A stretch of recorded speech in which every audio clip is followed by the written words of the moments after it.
हो या नागरिकले भने अनुसारको या उहाँले सोचे जस्तो के भइरहेको छ, कहाँनिर जिगज्याग छ, कहाँनिर ग्याप छ, यी धेरै समस्या या के छ, आज हामी यस विषयमा कुराकानी गर्छौँ। र यो कार्यक्रमको समन्वय चाहिँ धादिङ सञ्चार प्रणालीले गरिरहेको छ र हामीले यस वडाका विभिन्न ठाउँहरूमा गएर पनि यस वडाबाट प्रभाव भएको सेवाहरू कस्ता छन् भनेर नागरिकका गुनासाहरू लिएका छौँ। केही समस्याहरू हामीले प्रश्नहरू राखेका छौँ र त्यो पनि हामी यो कार्यक्रममा राख्नेछौँ। के पाइयो त वास्तवमा चाहिँ यस वडाले चाहिँ गरेका कामहरू चाहिँ वास्तवमा कस्तो छ भन्ने विषयमा हामी छलफल गर्छौँ। र वडा अध्यक्षज्यू यहाँ आइसक्नु भएको छ, वडा सदस्यज्यूहरू आइसक्नु भएको छ र गाउँपालिकाबाट पनि कर्मचारी सरम्यामहरू पनि आइसक्नु भएको छ। र कार्यक्रम सुरु गर्नु अगाडि चाहिँ हामी औपचारिक कार्यक्रम सुरु गर्छौँ र कुनै पनि कार्यक्रम सुरुवात गर्नको लागि हामीले चाहिँ अतिथिहरूको अध्यक्षता आवश्यक पर्ने भएकोले यस गाउँपालिकाका वडा नम्बर 4 का वडा अध्यक्ष तिलबहादुर गुरुङ सरलाई यस कार्यक्रमको अध्यक्षता गर्नको लागि म हार्दिक आग्रह गर्न चाहन्छु। त्यसै गरी प्रमुख अतिथि गाउँपालिकाका अध्यक्ष सर आउँदै हुनुहुन्छ। उहाँ धादिङ बेसीमा काम परेकोले जानु भएको छ भनिएको छ र उहाँ चाहिँ म ढिला होला म आउँछु भनेर भन्नुभएको छ। र प्रमुख अतिथिको लागि चाहिँ हामीले गाउँपालिकाका अध्यक्ष दुर्गाकुमार साक्य सरलाई आग्रह गरेका छौँ। उहाँ आउँदै हुनुहुन्छ। उहाँ आइसकेपछि हामी पुनः फेरि अतिथिको आसन ग्रहण गराउन चाहन्छौँ। त्यसै गरी वडा सदस्य डालमाया तामाङ म्यामलाई म अतिथिको लागि आग्रह गर्न चाहन्छु। त्यसै गरी अतिथिको लागि अश्विनी कुमार डङ्गोल सरलाई पनि आग्रह गर्न चाहन्छु अतिथिको लागि। त्यसै गरी वडा सदस्य ज्ञानी नेपाली म्यामलाई पनि म अतिथिको लागि हार्दिक आग्रह गर्न चाहन्छु। त्यसै गरी अतिथिको लागि नेत्राडोब्जोङ गाउँपालिकाका रोजगार संयोजक जयश्री त्रिपाठी म्यामलाई पनि म अतिथिको लागि आग्रह गर्न चाहन्छु। त्यसै गरी गाउँपालिकाका भेटेनरी शाखाका प्रमुख अर्जुन प्रसाद खतिवडा सरलाई पनि अतिथिको लागि म आग्रह गर्न चाहन्छु।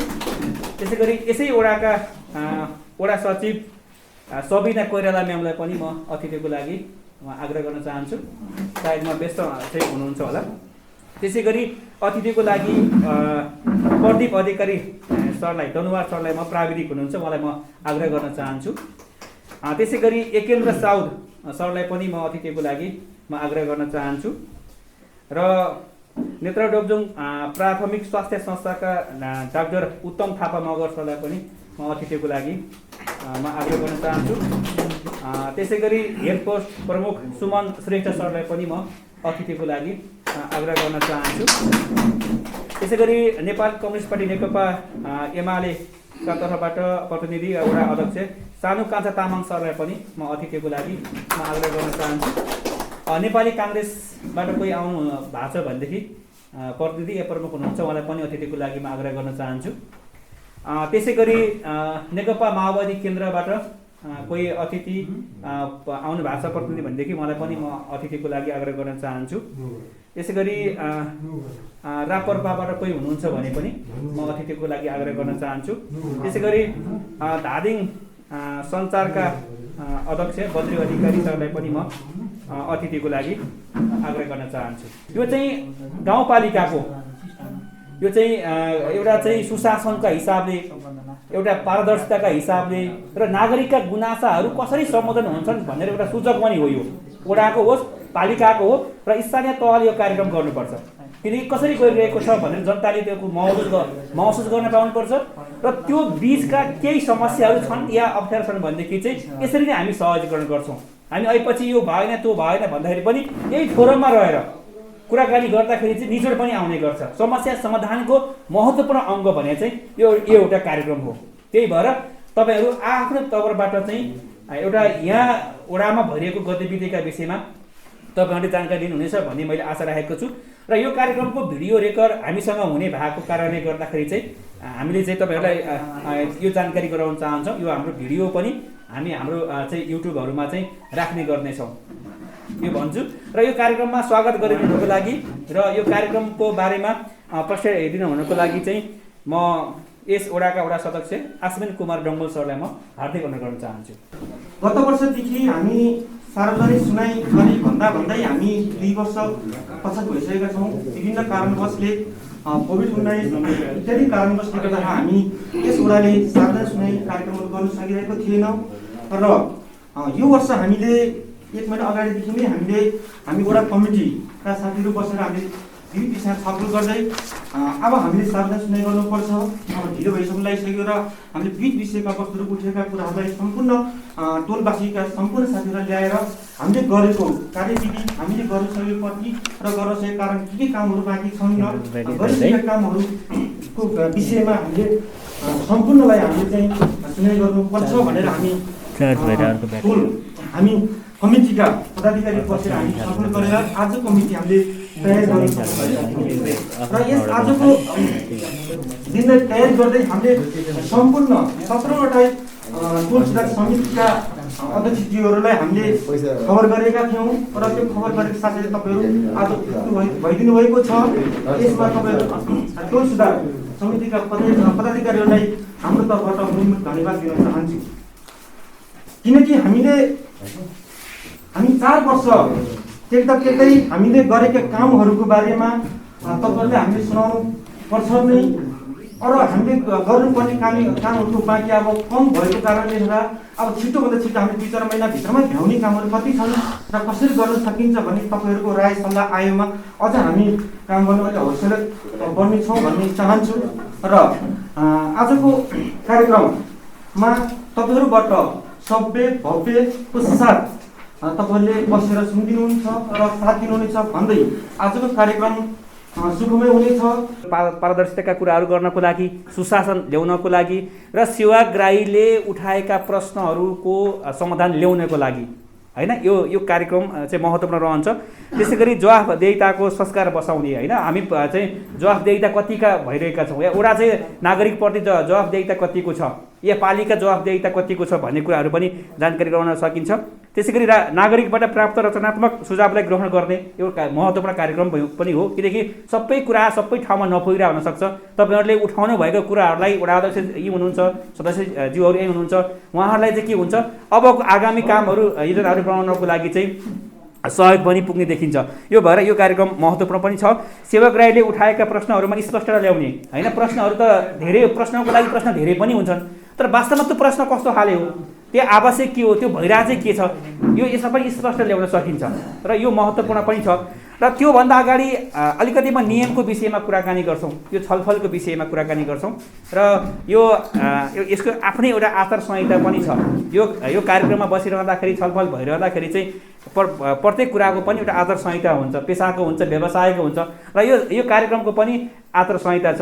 सबभन्दा पहिला चाहिँ तपाईँहरूले बोल्दाखेरि चाहिँ पाले पालो बोल्ने, हात उठाएर बोल्ने चाहिँ गर्नुपर्छ। किनकि धेरै मान्छे बोल्यो भने कसो कुरा सुन्ने भन्ने कुरा हुन्छ। जसलाई प्रश्न राख्नु छ या आफ्नो चाहिँ यो कुराहरू चाहिँ भन्न मन लागेछ उहाँहरूले चाहिँ सबभन्दा पहिला हात उठाएर बोल्नुपर्ने हुन्छ। र यसको लागि चाहिँ तपाईँहरूलाई समय चाहिँ दिइन्छ। हुन त लामो तपाईँहरू पक्कै पनि बोल्नुहुन्न, केही प्रश्नहरू होला र कति कुराहरू चाहिँ लामो हुनसक्छ, त्यही भएर तपाईँहरूलाई हामी समय तोकिदिनेछौँ र पहिलो वक्ताले बोलेका कुराहरू दोहोऱ्याउन पाउनुहुने छैन। एकजनाले सोधेको प्रश्न हुनुहुन्छ, किनकि हामीसँग टाइमको हिसाबले अब धेरै मान्छेको सहभागी गुनासो हुनसक्छ। त्यो भएर पहिलाको बोलेको व्यक्तिले बोलेका कुराहरू नदोहोऱ्याइकन चाहिँ तपाईँहरूले चाहिँ बोल्नुपर्ने हुन्छ र दोहोऱ्याउनु पाउने चाहिँ हुने छैन। र यो विषयान्तर चाहिँ हामी जुन विषयमा फोकस भएर कुराकानी गरिरहेको छु, तपाईँहरूले विषयान्तर गर्नु भएन हैन। आजको जुन छलफल छ यसलाई मोडेर अर्को विषयतिर चाहिँ तपाईँले लाग्न पाउनुहुनेछ। किनकि अरू विषय त अरू बेलामा पनि गर्न सकिन्छ हैन, वडामा आए बेलामा कहीँ भेटे बेलामा पनि गर्न सकिन्छ। र बोल्दाखेरि भद्र तपाईँ हामी त शिष्ट व्यक्तित्वभित्र पर्छौँ, तपाईँ हामी बुझेका मान्छेभित्र पर्छौँ, तपाईँ हामी अलिकति सचेत भएका नागरिकका भएका हिसाबले पनि बोल्दाखेरि चाहिँ सरल स्पष्ट तरिकाले बोल्ने र कसैको मान सम्मानमा आँच आउने गरी भनेको व्यक्तिगत गाली गलोज। हामी त यही समुदायमा हुर्केको मान्छे सबै थाहा छ, तपाईँको बुवाको नाम, आमाको नाम, तपाईँको नराम्रा काम, तपाईँको नराम्रो बानी, यी सबै थाहा हुनसक्छ नि। तर त्यो बानीलाई यहाँ ल्याएर जोड्न पाइने छैन है। राजनीति आग्रह र पूर्वाग्रह राखेर प्रश्न राख्न पनि पाइँदैन र जवाफ दिन पनि पाइँदैन भने चाहिँ के हो, यसको आफ्नै एउटा यसलाई सुन्दर बनाउने हो। यसको उद्देश्य के हो, तपाईँको हाम्रो छलफल चाहिँ सुन्दर बनाउने, यही वडाको विकास गर्ने र तपाईँ हामीलाई नै जनजीविकाको विषयमा अलि राम्रो सक्षम बनाउने उपाय नै हो। त्यो भएर यति कुरामा चाहिँ तपाईँ हामी चाहिँ पक्कै पनि जोड दिन्छौँ होला। र यहाँ हामी छलफल भइरहँदाखेरि साइड अप नगरौँ होला हैन, किनकि हामी बच्चालाई पनि भन्छौँ नि, हामी त बच्चाभन्दा धेरै ठुलो भइसकेका छौँ नि त। अब यहाँ अगाडि चाहिँ मान्छे बोलिरहने अनि पछाडिको मान्छे चाहिँ फेरि साइड अप गरेर बाख्राको कति हजार पर्छ, भैँसी बेची नस् हैन, यो कुराहरू नगरौँ, किनकि आजको विषय चाहिँ महत्त्वपूर्ण पनि छ। यो मानेर कि 2 वर्ष अगाडिदेखि हुनुपर्ने हो, कोभिडले गर्दाखेरि रोकिरहेको पनि छ। त्यही भएर तपाईँ हामी जुन शिष्टता छ, तपाईँ हाम्रो इमान्दारिता छ, जुन तपाईँ हामीभित्र चाहिँ त्यो उत्सुकता छ, यसलाई चाहिँ यो फोरममा ल्याउने प्रयत्न गर्नुहोला भन्दै मैले यो आचार संहिता भने, यो आचार संहिता तपाईँले पनि पालना गर्नुपर्छ र मैले पनि पालना गर्नुपर्छ होइन। यो ममा पनि लागु हुन्छ। र यसै गरी अब हामी कार्यक्रमलाई अगाडि बढाउँछौँ। हामी ढिलो गर्दैनौँ, सकेसम्म चाँडो सक्ने हिसाबले तपाईँहरूका गुनासाहरू समस्याहरू के छन् यो सबै राख्ने हिसाबले हामी गर्छौँ। त्योभन्दा अगाडि आफ्नो शुभकामना मन्तव्यसहित र यस वडाले गरेका कुराहरूका बारेमा जानकारी गराउन हुनको लागि म वडा सदस्य ज्ञानी नेपाली म्यामलाई हार्दिक अनुरोध गर्न चाहन्छु। मिलेर सल्लाह गरेर कुन ठाउँमा कस्तो छ, कुन ठाउँमा कस्तो छ आवश्यक भनेर सल्लाह लिएर हामीले गरिरहेका छौँ। अब हामीले गरेको भनेको मैले गरे चाहिँ अब नयाँ बस्ती गराबेल 2 फेर, अनि त्यो कुलाको लागि पाइप राखेको छु 2 कुरा, अनि दलित बस्तीमा सिडीको कार्यक्रम गरेँ, अनि 1 घर 1 धारा खानेपानीको 1 धारा, 1 घरमा 1 धारा त्यो निर्माण गरेँ। अनि त्यहाँबाट लगेर कल्लेरीमा मन्दिर मर्मत, खानेपानी ट्याङ्की 1 घर 1 धारा त्यहाँ पनि निर्माण गरियो। भरङ गुरुङ महादेव थानमा 1 फेर 15 लाख रुपियाँ हाल्यो, 1 फेर 12 लाख होइन, 12 लाख कि 13 लाख हो, 12 लाख रुपियाँ। अनि लास्टमा 3 फेरको पालीमा 3 वर्षको पालीमा 1 करोड रुपियाँ हामीले हालेको छौँ। हाम्रो 5 जना टिम मिलेर हाम्रो नेत्रवती 4 को मन्दिरमा। अनि त्यहाँबाट फेरि हामीले गरिबीहरू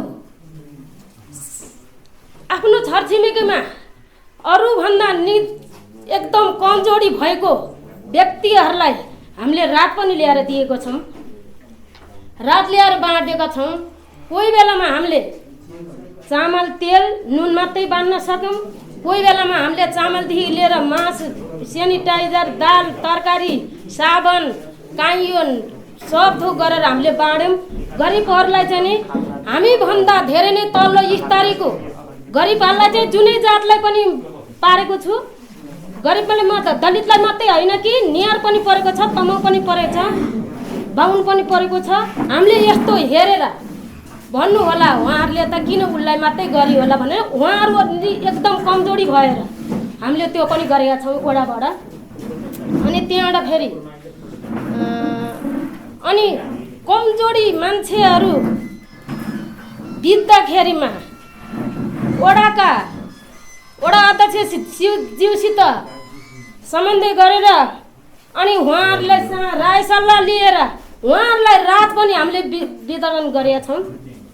अलिअलि थोरो तिनो जे सक्छौँ हामीले, हाम्रो उसले सके वडाले सके रात पनि दिएको छ।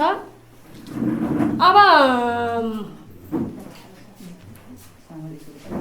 थर्पु तल्लो थर्पु भवन निर्माण 10 लाख गरियो। भर्याङ गुरुङ सार्वजनिक टोयलेट 5 लाख गरियो। अब अरू चाहिँ मभन्दा सिनियर व्यक्तिहरूले भन्नुहुन्छ है, म चाहिँ यति नै हो। धन्यवाद। जनताले जाँच्ने बेला, पास गर्ने बेला या अब कति पूर्णाङ्क दिने भने चाहिँ जनताकै हातमा रहने कुराहरू पनि छ होइन। होला विविध कारणले कोभिड आयो, कहिले के आयो, सोचे यदि गर्न नसकिने अवस्था रहला। यद्यपि सकिने अवस्थामा चाहिँ के भयो भन्ने प्रश्न चाहिँ महत्त्वपूर्ण हुनसक्छ, किनकि तपाईँहरू आफै दिग्गज हुनुहुन्छ, धेरै अनुभवहरू चाहिँ तपाईँहरूसँग छ। यही माटोमा खेलेर, यही माटोमा हुर्केर यो अवस्था आइसकेको छ भनेपछि तपाईँहरूले पक्कै नै अब सोचिरहनु भयो होला, हेरिरहनु भयो होला होइन, विकासका हिसाबले पनि। यसै गरी अब आफ्नो स्वागत मन्तव्यसहित वडाले गरेका कामहरूका विषयमा जानकारी गराउन हुनको लागि म वडा सदस्य आश्विन कुमार डङ्गोल सरलाई चाहिँ म आग्रह गर्न चाहन्छु। हाट बजार शौचालय निर्माण, त्यहाँ चाहिँ एउटा हाट बजार बनेको छ। टुगेदर फर नेपालले एउटा हाट बजार बनाएको छ। त्यसमा चाहिँ अनि हामीले फेरि शौचालय र धारा बनाउनुपर्छ भनेर माग गरेको थियो र त्यहाँनिर हामीले 2 लाख रुपियाँ छुट्याएर शौचालय र धारा बनेको छ। यसै गरी पोखरी खजुरी सोरा सिडी निर्माण अघि नै ज्ञानीले भनिसक्नु भएको एउटा हामीले तल पोखरीबाट माथिसम्म जाने एउटा सिडीको लागि हामीले 3 लाख रुपियाँ छुट्याएर त्यहाँ पनि सिडी बनेको छ। यस्तै गरी भोक्टिनी बस्ती सिडी निर्माण हामीले भोक्टिनी बस्ती सिडी निर्माण माथिल्लो भोटिना त्यहाँनिर एउटा सिडी हालेका थियौँ 3 लाख रुपियाँ, त्यहाँ पनि काम सम्पन्न भइसकेको छ। यो हामीले पालिकाले छुट्याएका रकमबाट बनेका शीर्षकहरू चाहिँ हामीले 76-77 1 वर्षमा काम गरेको चाहिँ हामीले ओडाली गरेको कामहरू चाहिँ गतिविधि यस प्रकारका थियो। र यसरी नै फेरि हामीले सङ्घ संस्था र संस्थाहरूसँग फेरि मागेका कामहरू थियौँ, त्यो पनि हामीले भन्न चाहेँ। मैले चाहिँ कृषि हाट बजार सङ्कलन केन्द्र अहिले मैले भने हामी टुगेदरसँग लामो लबिङ गरेर हामीले राम्रो अर्को हाट बजार बनाउन सफल चाहिँ भएका छौँ र त्यसलाई हामीले कार्यान्वयनमा ल्याउनु सकिरहेको अवस्था छैन। त्यसमा चाहिँ किसान दाजुभाइहरूको सहयोग अव्यर्थय हुने भएको कारणले गर्दा त्यो कृषि हाट बजार हामीले ल्याउन सकेको अवस्था छैन। अब त्यो केही दिनमा ल्याउने भन्ने कुरोमा चाहिँ छ हामी। त्यसै गरी हामीले रेडक्रससँग साझेदारी गरेका थियौँ तमै खोप केन्द्र बनाउनुको लागि हामी एउटा बच्चालाई खोप लाउनलाई साह्रै समस्या कसैको घरको पिँढीमा बसी लाउनु पर्ने भएको कारणले गर्दा हामीले रेडक्रससँग समन्वय गरेर हामीले खोप केन्द्र बनाउन सफल भएका छौँ र आज बच्चालाई खोप लाउनलाई सजिलो बनेको छ। त्यसै गरी सेल्वे खोप केन्द्र भवनले हामीले रेडक्रससँग समन्वय गरेर बनाएका छौँ खोप केन्द्र, त्यहाँ पनि हामीले त्यस वर्ष सम्पन्न गर्न सफल भएका थियौँ। यसै गरी हामीले केन्द्रीय बजेट हामीले केन्द्रसँग साझेदारी भने हामी उहाँसँग कुरो लगेर हाम्रो निवेदन सबै कुरो भएको कारणले गर्दा तमै थोपल खोला हामीले त्यहाँ बनाउन सफल भएका छौँ त्यो वर्ष। यसै गरी फेरि केन्द्रीय प्रशासनबाट हामीले विद्युत ट्रान्सफर्मर 100 को अपडेट गरेका छौँ। हामीले एउटा तमैमा 100 को ट्रान्सफर्मर अपडेट गराउन सफल भएका छौँ र भर्याङहरूमा हामीले अपडेट गराउन 100 को ट्रान्सफर्मर गर्न सफल भएका छौँ त्यो वर्ष। र 76-77 मा हामीले इत्यादि हामीले काम गर्न सफल भएका छौँ। यसमा तपाईँहरूलाई गुनासो लागेको र यस पैसा छुट्याएकोमा कति पैसा खर्च भयो कति भएन तपाईँहरूको हामीले समिति बनाएका थियौँ र यसमा तपाईँलाई डाउट लागेको विषयमा तपाईँहरूले अब सोध्नु सक्नुहुनेछ। यो उपनाथ तपाईँलाई खाली भएको छ भन्न चाहँदै म चाहिँ भन्दै बिराउन चाहेको। सर्वप्रथम योजनाको कामहरू र नाम रकमहरू कति परेको छ म सम्पूर्णलाई विवरण सुनाउन चाहन्छु। सर्वप्रथम नम्बर 1 मा 2077-78 का योजनाका नामहरू सेल्ले तल्लो टोल हुँदै थपल खोला जाने बाटो डिपिआर 2,50,000, गुठी बजार कुण्डला मावि जाने गोरेटो बाटो 2 लाख, सेल्ले उर्लेनी सडक निर्माण 5 लाख, गैरा कटुन्चे खानेपानी योजना 2 लाख, लापाङ खानेपानी योजना 4 लाख, एबिसी केबल जडान कार्यक्रम 12 लाख यो हुन बाँकी छ।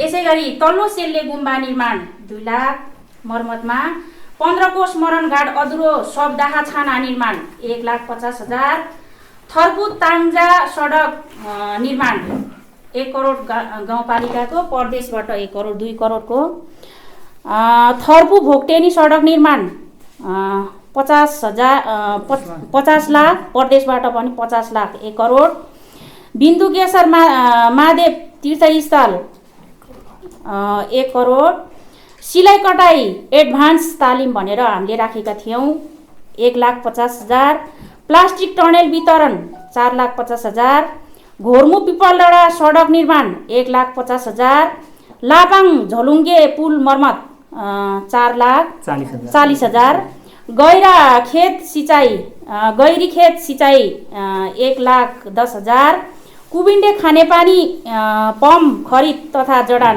1,80,000, तमै बोरे खानेपानी 2 लाख, आरुखर्क सामुदायिक भवन निर्माण 6 लाख, घटे गाउँ सामुदायिक भवन निर्माण 6 लाख,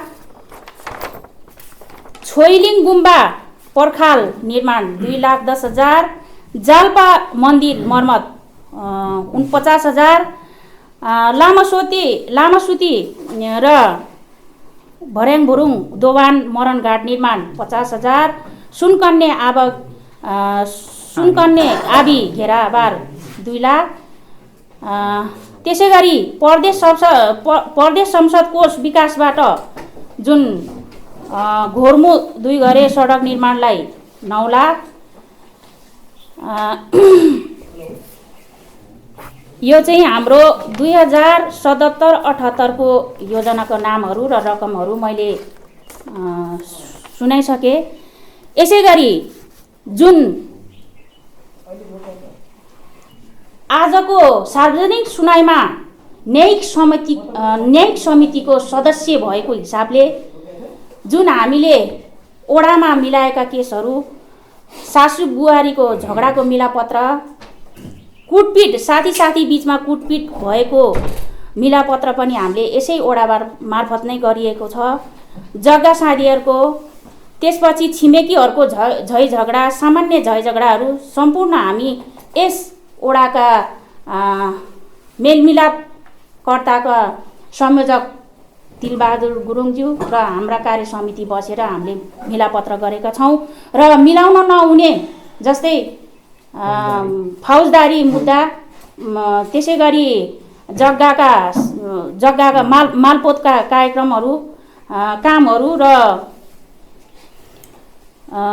जति पनि बलात्कारका घटनाहरू हुन्छ त्यसलाई चाहिँ हामीले रेफर गर्ने काम गरेका छौँ। त्यसै गरी जुन मैले चाहिँ स्थानीय निर्वाचनपछि गरेका कामहरू र महसुस गरेका कामहरू, जति पनि हाम्रो वडा अध्यक्ष बिमार परेको बेला विदेशबाट आउनुभएको दाजुभाइ दिदीबहिनीहरूलाई म आफै व्यक्तिले नै खरिद गरेको यातायात साधन भएको नाताले मैले चाहिँ कोभिड-19 को बेलामा मलेको प्लस क्वारेन्टाइनदेखि रात दिन नभनिकन मैले नेपाली दाजुभाइ दिदीबहिनीहरूलाई उद्धार गरी 1 नम्बरदेखि नेत्रावती डोब्जन गाउँपालिका वडा नम्बर 1 देखि 5 सम्म चाहिँ मैले नेपाली दाजुभाइलाई, मेरो आफ्नो दाजुभाइ हो, भोलि समस्या पर्दाखेरि चाहिँ हामीलाई पनि साथ सहयोग चाहिन्छ भन्ने हिसाबले चाहिँ मैले आत्मबल बढाएर रात दिन खटेर उहाँहरूलाई क्वारेन्टाइनसम्म पुर्याउने काम गरेकी छु। त्यसै गरी आफ्नो यातायात भएको हिसाबले सम्पूर्ण जनताहरूलाई सेवा प्रदान गर्दै खाद्यान्न पनि मैले आफ्नो सहुलियत दरमा चाहिँ क्वारेन्टाइनसम्म वितरण गर्ने काम गरियो। मैले यो कुराहरू भन्नै पर्छ। मैले भन्यो भने सम्पूर्ण सेवाग्राहीहरूले सुन्नुहुन्छ। आज भन्ने मौका हाम्रो सार्वजनिक सुनाइ कार्यक्रम भनेको यही नै हो। जति पनि हामीले भोगेका कुराहरू हुन्छ, हामीले गरेका कामहरू हुन्छ, तपाईहरू बीच राख्ने जमर्को मिलेको छ। त्यसैले जति पनि मेरो कामहरू देखेर हजुरहरू खुसी हुनुहुन्छ भन्ने मेरो मनमा लागेको छ। त्यसै गरी हाम्रो जुन ओडादेखि पालिकासम्म कर्मचारी पनि हामीसँग नम्र मासुको सम्बन्ध राखेको छ। कुनै कर्मचारीसँग हाम्रो विरोध भएर कुनै अप्ठ्यारो कामको चाहिँ कुनै रोकथाम कुनै भएको छैन। हाम्रो ओडादेखि पालिकासम्म राम्रो सम्बन्ध छ। त्यसैले हामीलाई काम गर्न सहज वातावरण भएको छ, मिलेको छ। हामीले जति पनि सेवाग्राहीहरूलाई पालिकामा ओडाको काम मिलेर चाहिँ पालिका जाने क्रममा पनि नमिलेको काम फोन मार्फत नै हामीले मिलाइदिएको छ। मेसेन्जरदेखि मिलाउने कामहरू, इन्टरनेटको जमाना आयो। जति पनि सेवाग्राहीहरूलाई चाहिँ हामीले दुःख दिने काम गरेको छैन। जति पनि इन्टरनेटबाट गर्ने कामहरू पनि हामीले मेसेन्जर र फेसबुक मार्फत नै हामीले काम मिलाएर चाहिँ सेवाग्राहीलाई सेवा दिने काम, सेवा प्रदान गर्ने काम गरेको छु। त्यसैले सम्पूर्ण यहाँ उपस्थित हुनुभएको महानुभावहरूले बुझ्नै पर्ने कुराहरू हुन्छ। कसले के काम गर्यो, स्थानीय सरकार आइसकेपछि के काम भयो भन्ने कुराहरू मूल्याङ्कन गर्न सक्नुहुन्छ। अहिलेको जमाना हो जनताभन्दा नेताभन्दा जनता बाठो भइसक्यो। त्यसैले नै अब आउने चुनावमा पनि तपाईहरुले सोचेर बुझेर व्यक्ति हेरेर भोट दिन मिल्छ। तपाईहरुलाई अवगत गराउन चाहन्छु, अब आउने चुनावमा पनि हामी जस्तै गरी लड्न सक्ने, भिड्न सक्ने, दुःख सुखमा साथ दिन सक्ने नेताहरूलाई चुन्न सक्नुहुन्छ भन्दै आज मलाई हाम्रो ओडामा जति पनि हाम्रो इष्टमित्र हाम्रो सरहरू आउनुभएको छ उहाँलाई हाम्रो ओडामा नेत्रवती 4 को ओडामा स्वागत गर्दै म मेरो भनाइहरू यही राख्न चाहन्छु। हस्त नमस्कार, लस्सो फ्याफुल्ला। हैन, नागरिकलाई अगाडि राखेर आफ्ना प्रतिबद्धताहरू पुरा भयो कि भएनन्, योजनाहरू पुरा गर्न सकियो कि सकिएन, समस्याहरू के भए र हामीले आगामी दिनमा गर्नुपर्ने कामहरू चाहिँ के हुन्, वास्तवमा यो महत्त्वपूर्ण पनि काम छ। हैन, नागरिकहरूलाई विकास निर्माणका कामले, विकासका योजनाले कहिले पनि सन्तुष्टि हुँदैनन्। यो अविछिन्न हुने काम हो। विकास भनेको कुरा के हो, कहिले पनि पुरा हुँदैन। हामीले घर बनायौँ, छानो हाल्यौँ, झ्याल फुत्किन्छ, झ्याल हाल्यो, टोयलेटमा समस्या, टोयलेट गरौँ, अर्को समस्या भनेको यो भइरहन्छ। तर यो भएको सदुपयोग आर्थिकका हिसाबले, समयका हिसाबले चाहिँ कति परिणाम आयो भन्ने हिसाबले हो। हैन, भने आधा घन्टामा मान्छे कति हिँड्छ भन्ने कुराको निर्भर चाहिँ उसले चाहिँ 1 घन्टामा कति हिँड्यो भन्ने कुरामा चाहिँ भर पर्छ। त्यसै गरी यो कुराहरू जानकारी गराएँ र यो महत्त्वपूर्ण समय पनि हो। एकदम त आज मलाई यो मानेमा खुसी लागिरहेछ कि तपाईँ सहभागीहरू चाहिँ एकदम चाहिँ शान्त रहेर सुनिरहनु भएको छ। कतै ठाउँमा जाँदाखेरि चाहिँ हैन एकदम हो हल्ला हुने अनि अगाडि चाहिँ भनेको कुरा नबुझ्ने यति बुझकी हुनुहुन्छ, मलाई एकदम खुसी लागिरहेछ। हैन, यो ठाउँमा आएर चाहिँ तपाईँहरूले यति धैर्यताका साथ, हैन यो भनेको धैर्यता हो, तर अर्काले बोलेको कुरा सुन्न लाखे गाह्रो हुन्छ। हेर्नुहोस्, मान्छे पर्खिन, वेट गर्न र अर्काको कुरा सुन्न गाह्रो हुन्छ। तर तपाईँहरूले ओडाकै गाउँ विकासका विषयमा भएका कुराहरू चाहिँ भाव भएर तपाईहरुले सुनिरहनु भएको छ। धन्यवाद दिन चाहन्छु। र यसै गरी यसै ओडाका ओडा सचिव सबिना कोइराला म्यामलाई ओडाबाट भएका गतिविधिहरू र अहिलेसम्म भएका कामहरूका विषयमा थोरै चाहिँ जानकारी गराइदिनुको लागि म हार्दिक अनुरोध गर्न चाहन्छु। अब मैले चाहिँ यस ओडा कार्यालयमा ओडा सचिवको जिम्मेवारी चाहिँ 2077 साल श्रावण 1 गतेबाट चाहिँ म यहाँ ओडा सचिवको रूपमा चाहिँ काम गरिरहेको छु। अब त्योभन्दा अगाडि चाहिँ अब खासै ओडा सचिवहरू पनि जुन अलिक कर्मचारीहरूको अभाव भएको कारणले गर्दा र एउटै ओडा सचिवले चाहिँ धेरै ओडाहरू सम्हाल्नु परेको कारणले गर्दा अब त्यो मसँग चाहिँ अब मैले आफ्नो कार्यकाल जुन 77-78 मा गरेको जुन गतिविधिहरू छ मैले त्यसको सरसर्ती अब उहरू गरेको छु। अब हुन त कार्यालयमा अब सेवा प्रवाह त अब धेरै थरीको हुन्छ, एउटै भन्ने त हुँदैन। अब हामीले फरक फरक प्रकृतिको अब सिफारिसहरूदेखि लिएर अब घटना दर्ताको कामहरूदेखि लिएर अब धेरै प्रकारको कामहरू चाहिँ अब ओडामा गरेर गर्नुपर्ने हुन्छ। र अहिले मैले अब आफ्नो तर्फबाट सकेसम्म सेवाग्राहीलाई चाहिँ दुःख नदिने गरी नै अब सेवा प्रवाह गरेको छु जस्तो अब मेरो आफूलाई त्यस्तो लाग्छ। अब तपाईहरुको केही गुनासो मेरो कमी कमजोरी अब तपाईहरुको केही गुनासो छ भने अब केही छ भने भनिदिनु होला। अब 77-78 मा चाहिँ खास अब हाम्रो सरसर्ती रूपमा हेर्दाखेरि हाम्रो पत्रहरू जस्तो अब दर्ता चलानी गर्नुपर्ने हुन्छ। अब हामीले दर्ता चाहिँ कस्तो गर्छौँ भने जुन सबै पत्रहरूको चाहिँ सबै निवेदन चाहिँ अब हामीले सेवाग्राहीले निवेदन लेख्नु भन्दा पनि उहाँले खासै निवेदनहरू अब गर्नुहुन्न। हामीले अब विषयवस्तु सिफारिसको प्रकृति हेरेर जुन निवेदन लिने गर्छौँ। अब त्यो दर्ता चाहिँ हाम्रो 315 पत्रहरू चाहिँ दर्ता भएको थियो। त्यस्तै गरी हाम्रो चलानी चाहिँ जुन असार मसान्तसम्म 1062 चलानी नम्बर चाहिँ पुगेको थियो। अब त्यस्तै गरी हाम्रो ओडाको चाहिँ यो 77-78 मा ओडामा उठेको राजस्व चाहिँ 6,98,605 रुपियाँ राजस्व उठेको थियो, जुन चाहिँ हामीले चाहिँ अब हाम्रो उसमा नेत्रावती डबजन गाउँपालिकाको जुन खातामा चाहिँ डिपोजिट गरिसकेका छौँ।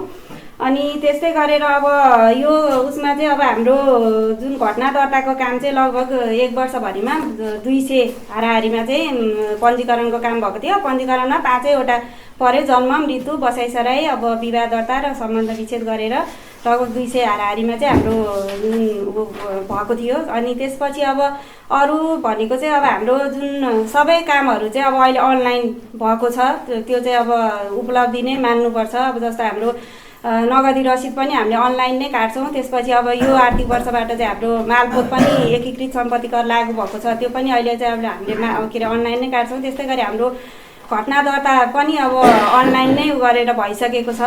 अनि त्यस्तै गरेर अब अरू चाहिँ अब त्यही हो, अब कामहरू सुचारू रूपमा गरेर भइ नै रहेको छ। अब तपाईँहरूलाई चाहिँ अब त्यस्तै केही सेवा प्रवाहमा अब हामीले केही गर्दाखेरि तपाईँहरूको केही गुनासो छ, यो यस्तो गरिदिनु भएको भए हुन्थ्यो भन्यो भने अब तपाईँहरूले त्यो चाहिँ जिज्ञासा राख्न पाउनुहुन्छ। यति भन्दै म आफ्नो भनाइ यहीँ समाप्त गर्दछु। धन्यवाद। सरकारले पनि के भनेको छ भने सरकारले गाउँ गाउँमा सिंहदरबार होइन, यो भने के हो, सेवामा पहुँच पुर्याउने हिसाबले हो। पहिला सेवा लिन कहाँ जानु पर्थ्यो, अब पहुँच चाहिँ प्रत्येक नागरिकले थाहा पाउने गरी हुनु पर्यो, दैलामा हुनु पर्यो, आँगनमा हुनु पर्यो, घरबाट निस्किने बित्तिकै थाहा पाउनु पर्यो। त्यही त हामी यो सङ्घीय गणतन्त्रको चाहिँ अभ्यास गरिरहेका छौँ। र तपाईँहरूलाई वास्तवमा लागे चाहिँ के हो, कस्तो लागिरहेछ विकासका हिसाबले, त्यही त यो कार्यक्रम राखिरहेका छौँ हामीले होइन। मैले त यो कार्यक्रम किन राख्नु पर्थ्यो, यो कार्यक्रम उद्देश्य नै यही हो। र सेवा प्रवाहको हिसाबले साँच्चै नै सेवा कसरी गइरहेको छ, किनकि हामी जुन संस्थामा आबद्ध हुन्छौँ, जुन काममा आबद्ध हुन्छौँ, हाम्रो दायित्व छ। घरमा गए बरी होला, अनि ससुराली गए ज्वाइँ होला, काहीँ काका होला, भान्जा होला, तर हाम्रो दायित्व अनुसार काम गर्नुपर्ने हुन्छ होइन। अहिले हामी वडा अध्यक्षको भूमिकामा छौँ, कोही वडा सदस्यको भूमिका हुनुहुन्छ, कोही वडा सचिवको भूमिकामा हुनुहुन्छ भनेको तपाईँहरूको पनि आफ्नो पदीय दायित्व छ। तर पदीय दायित्वभित्र बसेर साँच्चै हामीले काम गरेका छौँ त, या घरमा गरेका छौँ या अफिसमा गरेका छौँ। वास्तवमा हामी सबैको सेवाको हिसाबले काम गरिरहेका छौँ। यसलाई महत्त्वपूर्णको साथका रूपमा चाहिँ लिनुपर्छ भन्ने लाग्छ। र विकासका हिसाबले के भइरहेछ भनेर त मलाई भन्दा तपाईँहरूलाई अवगत बढी छ। तपाईँहरू यही माटो खाएर हुर्केको, यहीको पानी खाएर हुर्केको मान्छे हिजो कस्तो थियो, आज कस्तो भयो, त्यही हो। र कसैले पनि जादुको छडी ल्याएर आजको रातभरिमा छुमन्त्र गर्न सक्ने कसैको पनि तागत चाहिँ संसारमा छैन। भनेको क्रमागत हुनुपर्छ। विकासको पनि आफ्नो सिद्धान्त छ। हिजो के थियो, आज के भयो, आज र हिजोमै पुरै चाहिँ एउटा प्रलय हुने जस्तो महाविपत्ति आज जस्तो चाहिँ विकासमा कहिले पनि नआउँदो रहेछ, पक्कै पनि हामीले महसुस गरेका छौँ। र यति भन्न चाहन्छु। र अब समष्टिगत रूपमा चाहिँ सब वडा सदस्यज्यूहरूको कुरा आइसकेको छ, वडा सचिवज्यूको कुरा आइसकेको छ। यसै गरी अब म यसै वडाका युवा चाहिँ नेता भन्न रुचाउँछु म होइन। सबैले मन पराउने मान्छे होइन, विकास सबैसँग समान व्यवहार गर्न सक्ने, हामीले डुल्दाखेरि हामीले पाएका कुराहरू पनि तपाईँ माझ भन्छौँ होइन। हामीले धेरै व्यक्तिहरूलाई यहाँ भएका साथी के अरे हाम्रो बुवा दिदी बहिनीमध्ये पनि हामीले केहीलाई भेटेका थियौँ। वास्तवमा चाहिँ वडा अध्यक्षले कस्तो व्यवहार गर्नुहुन्छ, वडा सचिवले कस्तो व्यवहार गर्नुहुन्छ, वडा सदस्यको तपाईँको व्यवहार कस्तो लाग्छ, तपाईँहरू जहाँ झर्किने हुन्छ कि हुँदैन, कस्तो चाहिँ सेवामा कतिको राम्रो छ, विश्वास छ होइन, अनि अतिरिक्त चाहिँ पैसाहरू माग्नुहुन्छ कि हुँदैन, यो हामीसँग गोप्य रहनेछ भनेर हामीले प्रत्येक ठाउँहरूमा चाहिँ गएर चाहिँ हामीसँग रिपोर्ट छ, हामी त्यो रिपोर्ट पनि प्रस्तुत गर्छौँ। साँच्चै उहाँहरूले भने जस्तै गरी रिपोर्ट आछ त या के छ त उहाँहरूलाई पनि थाहा छैन त्यो रिपोर्ट कस्तो आछ भनेर हामी आफैले 2 दिन लाएर सबै रिपोर्ट बनाएर हामी अहिले उहाँहरूलाई पनि हामी चाहिँ थाहा दिएका छैनौँ, हामी यहीँ भन्छौँ। र त्योभन्दा अगाडि चाहिँ यसै वडाका वडा अध्यक्ष तिलबहादुर गुरुङ सरलाई चाहिँ वडाले गरेका कामकाहरूका विषयमा जानकारी गराउनको लागि म हार्दिक अनुरोध गर्न चाहन्छु। पूर्ववक्ता साथीहरूले सबै कुराहरू राखिसकेका छन्। यहाँहरूले पनि पक्कै पनि कपी र कलम छ हातमा नोट गरेर राख्नुभयो होला। नबुझेका जिज्ञासा कुराहरू त्यसको उत्तर फेरि हामी जुन व्यक्तिसँग जुन सदस्यसँग ठोकिन्छौँ त्यसले हामी दिनेछौँ। र त्योभन्दा फरक पनि भएको खण्डमा गाउँपालिकाबाट पशुबाट अन्य नेतृत्व गरेर आउनु भएको छ, उहाँले फेरि त्यो क्वेसनको उत्तर पनि गाउँपालिकाबाट जिम्मा लिएर आउनु भएको साथीहरूले दिनेछन्। र हामीसँग ठोकेको तपाईँहरूको जिज्ञासाहरू फेरि हामी तपाईँहरूले जिज्ञासा मेटाउने प्रयास गर्नेछौँ भन्दै अहिलेसम्म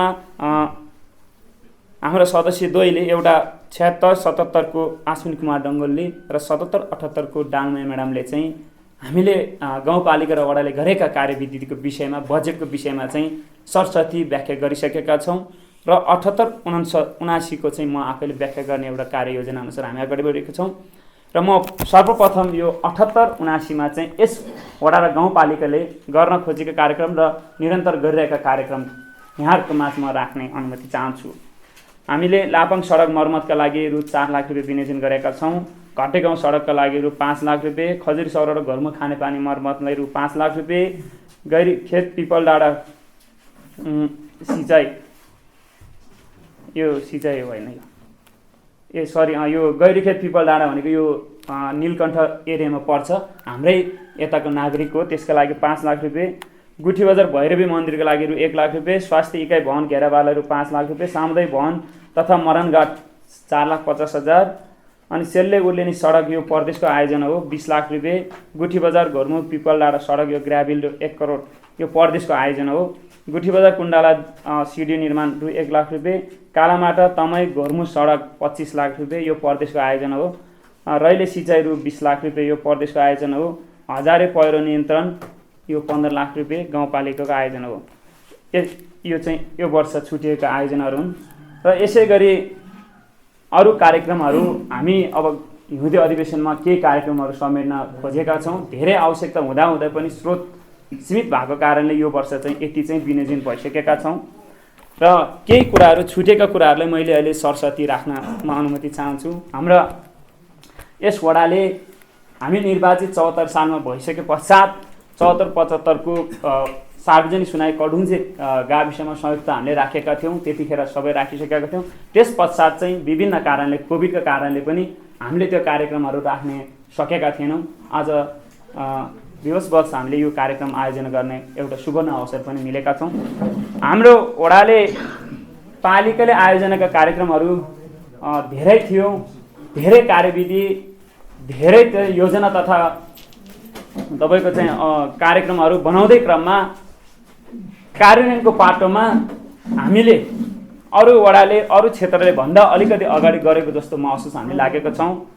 जस्तै एउटा निर्णय गरेका थियौँ खुल्ला दिशामुक्त क्षेत्र घोषणा गर्ने कुरामा जिल्लादेखि लिएर पालिकासम्म यो एउटा चर्चाको विषय पनि थियो नेपालको लागि।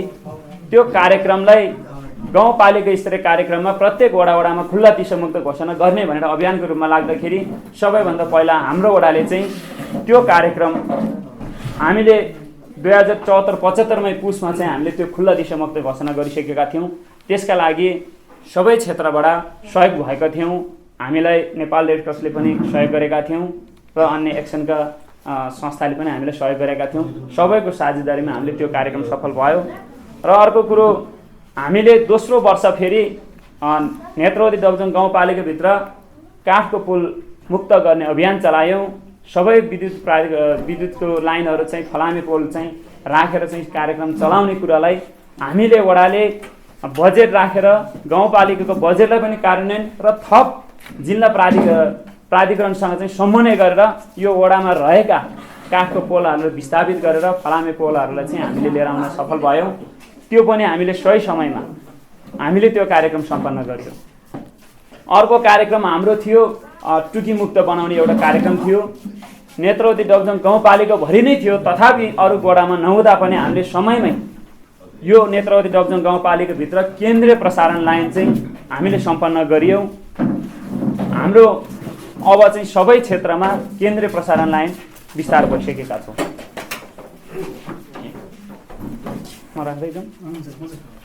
अर्को कार्यक्रम थियो हामीले यस वडामा नेपाल सरकारको अनुदान र सहयोगले मात्र नभ्याउँदाखेरि र अन्य आर्थिक सहयोग साझेदारी कार्यक्रमहरू विभिन्न सङ्घ संस्था एनजिओ आइएनजीसँग समन्वय र सहकार्य गरेर हामीले कार्यक्रम गरेका थियौँ। त्यो कार्यक्रमहरू मैले थोरै रूपमा यहाँ म राख्ने अनुमति चाहन्छु।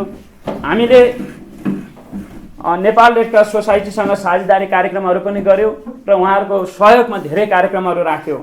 जस्तै मौरी पालन तालिमको कार्यक्रम, अनि बाख्रा पालनको, टनेल वितरणको, बोयर जाति बोको वितरण, स्वास्थ्य सामग्री स्वास्थ्य संस्थाहरूलाई खानेपानी हामीले रेड क्रसबाट लापाङ र कल्लेरीमा एक घर एक धारा खानेपानी सञ्चालन गऱ्यौँ। शौचालय निर्माणमा आर्थिक सहयोग यसको वडाले प्राप्त भयो।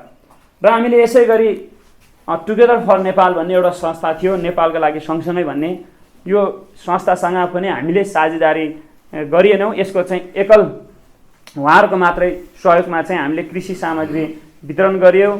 खानेपानी दमै गाउँ र तमै बस्तीमा चाहिँ एक घर एक धारा पानी हामीले सञ्चालन गऱ्यौँ। प्रत्येक नागरिकलाई फिल्टर वितरण गरियो, कृषकहरूलाई टनेल वितरण गरियो, बाख्रा वितरण गरियो, विद्यालयहरूमा कम्प्युटर वितरण गरियो र स्वास्थ्य संस्थालाई स्वास्थ्य सामग्री वितरण गरियो। स्वास्थ्य शिविर यहाँका नागरिकहरूलाई स्वास्थ्य शिविरको सञ्चालन गरियो र महिलाहरूलाई लक्षित बनाउनको निम्ति सिलाइ कटाइ कार्यक्रम पनि सञ्चालन गरियो। यसै गरी हामीले एक्सनसँग पनि साझेदारी कार्यक्रम गर्यो। एक्सनसँग हामीले खानेपानी साझेदारी गर्यो। खानेपानी अघि पूर्वोक्त साथीहरूले सेल्लेमा 9 लाख रुपियाँ थियो, थप बजेट चाहिँ एक्सनसँग साझेदारी गरेर सेल्लेको एक घर एक धार पानी सम्पन्न गरियो। यसै गरी सिँचाइ एक्सनसँग हामीले साझेदारी गरियो। यसै गरी हामीले अर्को संस्था थियो आइसिडीसँग पनि हामीले साझेदारी गरेर कार्यक्रमहरू गर्यो। हाम्रो यो नेपाल सरकारको बजेट वित्तीय हस्तान्तरण र राजस्वबाट मात्रै नपुगेर विभिन्न एनजिओसँग हामीले सहकार्य समन्वय गरेर अरू वडालाई भन्दा फरकिलो ढङ्गले, अरू क्षेत्रलाई भन्दा फरकिलो ढङ्गले चलाउने हामीले प्रयास गरेका थियौँ। त्यसमार्फत यो सङ्घ संस्थालाई पनि म आज मुरी धन्यवाद दिन चाहन्छु। र यसै गरी हाम्रो वडाले खानेपानीको कार्यक्रमहरू लागू गर्दै पनि गत आर्थिक वर्षमा केही खानेपानीहरू प्राविधिक त्रुटि भनौँ ठेकदारको त्रुटिको कारणले त्यसमा असफल भएको महसुस मैले पनि गरेको छु। यो क्षेत्रमा हाम्रा माथिको प्राविधिक र फाँटवालाको अलिकति कमजोरी र अलिकति समन्वय भूमिका हामीले पनि गर्न नसकेको हो कि भन्ने महसुस अहिले मलाई कता पर्न गएको छ। र अरू सबै क्षेत्र ठेक्का प्रणालीको कार्यक्रमहरू सबै सफल नै भएको जस्तो मलाई लाग्छ।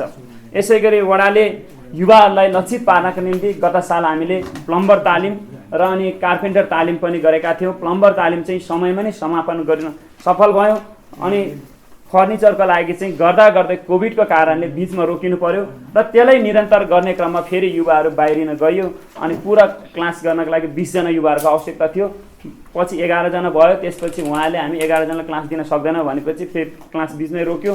अहिले फेरि त्यो क्लासलाई निरन्तर गर्नका लागि भोकाबुलरी क्लासले चाहिँ काठमाडौँमै अहिले हाम्रा यहीँबाट 2 जना साथीहरू चाहिँ युवाहरू चाहिँ तालिम लिँदैछ काठमाडौँमा। अरू साथीहरू पनि इच्छुक छ भने फेरि बोलाएका छौँ।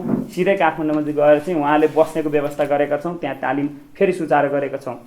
त्यसै गरी महिलाहरूका लागि हामीले एडभान्स तालिम सिलाइको लागि एडभान्स तालिमसम्मको व्यवस्था गरिसकेका छौँ। तालिम पश्चात हामीले संस्थासँग समन्वय गरेर आफ्नो जीविकोपार्जन गर्नको लागि कलको पनि व्यवस्था गरिसकेका छौँ। यसै गरी दलितहरूको लागि कार्यक्रम पनि हामीले राखेका थियौँ। दलितमा हाम्रो 2टा वर्ग पर्ने भयो। एउटा आरण सुधार गर्ने साथीहरूलाई आरण सहितको सुधार कार्यक्रम दियो। अर्को यता पञ्चे बाजा बजाउने साथीहरूलाई पञ्चे बाजा पनि हामीले वडाबाट नै खरिद गरेर वितरण गरेका थियौँ। यसै गरी ज्येष्ठ नागरिक कार्यक्रममा पनि हामीले ज्येष्ठहरूलाई सम्मान कार्यक्रम पालिका मार्फतै गरेका थियौँ। र यही सिलसिलामा हाम्रो सामाजिक सुरक्षा भत्ता ब्याङ्किङ प्रणालीमा गइसके पश्चात अरू वडाले भन्दा हामी फरकिलो ढङ्गले हामीले कार्यक्रम सञ्चालन गर्यो।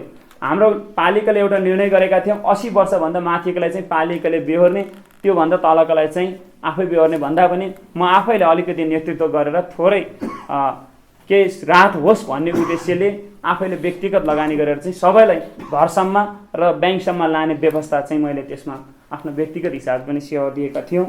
र यसरी हामीले अहिलेसम्म वडामा यो कार्यक्रमहरू सञ्चालन गरेका थियौँ। यो कार्यक्रम चाहिँ प्राय आर्थिक वर्ष हिउँदेको मात्रै बढी छ। बर्खेको चाहिँ अलिअलि केही कार्यक्रमहरू छुट्न गएकोमा फेरि त्यसलाई केही जिज्ञासाहरू छन् भने फेरि तपाईँहरूको सोधिने पालामा म राख्ने बाचा गर्दै अहिलेलाई मेरो भनाइ यहीँ अन्त्य गर्न चाहन्छु। हस्त धन्यवाद। कार्यक्रमको चाहिँ मध्य भागमा आइपुगेका छौँ। हाम्रो आमाहरू दिदीहरू पछि आउनु भएको थियो। पक्कै पनि उहाँहरूले सुन्नुभयो यो कार्यक्रमको उद्देश्य के रहेछ भनेर जानकारी पाउनुभयो होला। भनेको आजको कार्यक्रम चाहिँ सेवा प्रवाहमा कतिको चाहिँ सुशासन छ, कतिको पारदर्शिता छ, कतिको छिटो छरितो रूपमा सहयोग पाइरहेको छ, त्यो सेवाग्राहीले भनेको नागरिकले अनुभव गरेर सोध्ने कुराहरू हो होइन। साँच्चै तपाईँले वडामा आउँदाखेरि चाहिँ कुनै काम लिएर आउँदाखेरि कागज प्रक्रिया पुऱ्याएर आउँदाखेरि चाहिँ यहाँबाट पाउने सेवा चाहिँ के छ? डकुमेन्टै पुऱ्याएन भने त तपाईँलाई अब आज हुने सम्भावना हुँदैन होइन। अब सबै हिसाबले खानेपानी, तपाईँको सडक, कृषि लगायतका जुन वडाबाट तपाईँले प्राप्त गर्नुहुन्छ है त्यो सेवामा कतिको गुणस्तरीय छ त, कतिको पारदर्शिता छ, कतिको सुशासन छ, कतिको सूचना मैत्री छ, यो सबै हेर्ने सूचक चाहिँ यो कार्यक्रम हो। त्यही भएर तपाईँ जनताहरू घरको काम छोडेर अनेक छोडेर चाहिँ तपाईँहरू यो समय दिनुभएको छ। म तपाईँहरूलाई विशेष धन्यवाद दिन चाहन्छु। अनि पछाडितिर बस्नेहरूले मेरो आवाज सुन्नु भएको छ? सुन्नु भएको छ? निन्द्रा लागेको छैन नि? हो ल, लाग्न भयो निन्द्रा है। निन्द्राको अवसर चाहिँ छैन अहिले होइन। निन्द्रा लाग्यो भने भन्नु होला, एउटा गीत गाउँछु म। हो भएको छैन होइन निन्द्रा, किनकि अब निन्द्रालाई मान्नु पर्दैन। सबैले हात माथि गर्नु त, माथि 2 हात माथि गर्नु त। अब ताली बजाउने मजाले यसरी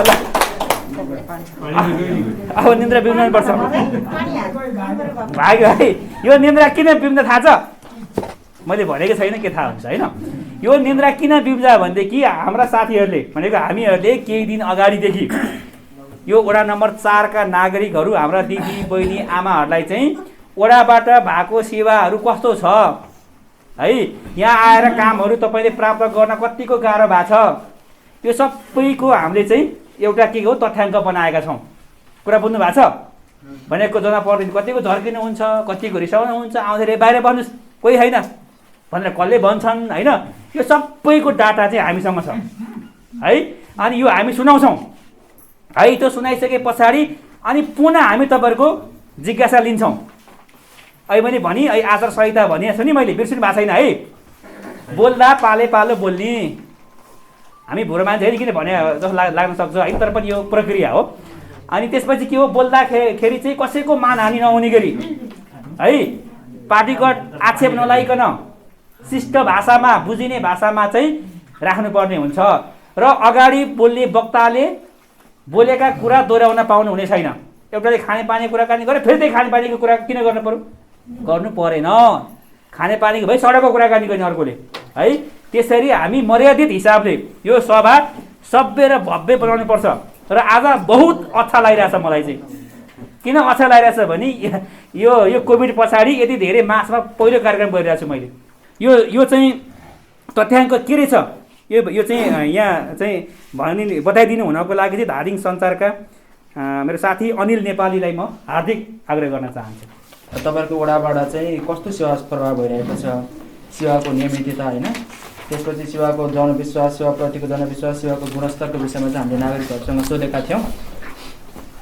र यो म प्रस्तुत गर्न गइरहेको छु मैले चाहिँ यसमा प्रश्न बनाएर चाहिँ यसमा चाहिँ 3टा अप्सन राखेर सन्तुष्ट ठिकै असन्तुष्ट राम्रो नराम्रो र सुधार गर्नुपर्छ के छन् भनेर चाहिँ मैले सोधेका थिएँ र यसमा चाहिँ सेवाको विषयमा चाहिँ अब तपाईँ यस कार्यालयमा प्राप्त सेवाबाट समग्रमा कतिको सन्तुष्ट हुनुहुन्छ भनेर मैले सोधेको थिएँ यसमा चाहिँ सन्तुष्ट ठिकै र असन्तुष्ट 3टा अप्सन राखेको थिएँ र यसमा चाहिँ सन्तुष्टमा 60% आएको छ ठिकैमा 35% र असन्तुष्टमा चाहिँ 5% अङ्क आएको छ है अब अर्को प्रश्नमा सेवा लिन जाँदा चाहिँ कर्मचारीको व्यवहारप्रति तपाईँ कतिको सन्तुष्टि हुनुहुन्छ भनेर सोधेको थिएँ यसमा चाहिँ 60%ले सन्तुष्ट भन्नुभएको छ 30%ले ठिकै भन्नुभएको छ 10%ले चाहिँ असन्तुष्ट भन्नुभएको छ त्यसै गरी अर्को प्रश्न सेवा लिन जाँदा जनप्रतिनिधिको व्यवहारप्रति तपाईँ कतिको सन्तुष्ट हुनुहुन्छ भनेर हामीले सोधेका थियौँ यसमा चाहिँ सन्तुष्टमा 75% आएको छ ठिकैमा 20% आएको छ र असन्तुष्टमा चाहिँ 5% आएको छ र अर्को सेवाको नियमितता भन्ने उसमा चाहिँ नागरिक बडापत्रमा उल्लेख भएअनुसार तपाईँले प्राप्त गर्नुहुने सेवामा लागेको समयप्रति कतिको सन्तुष्ट हुनुहुन्छ भनेर हामीले सोधेका थियौँ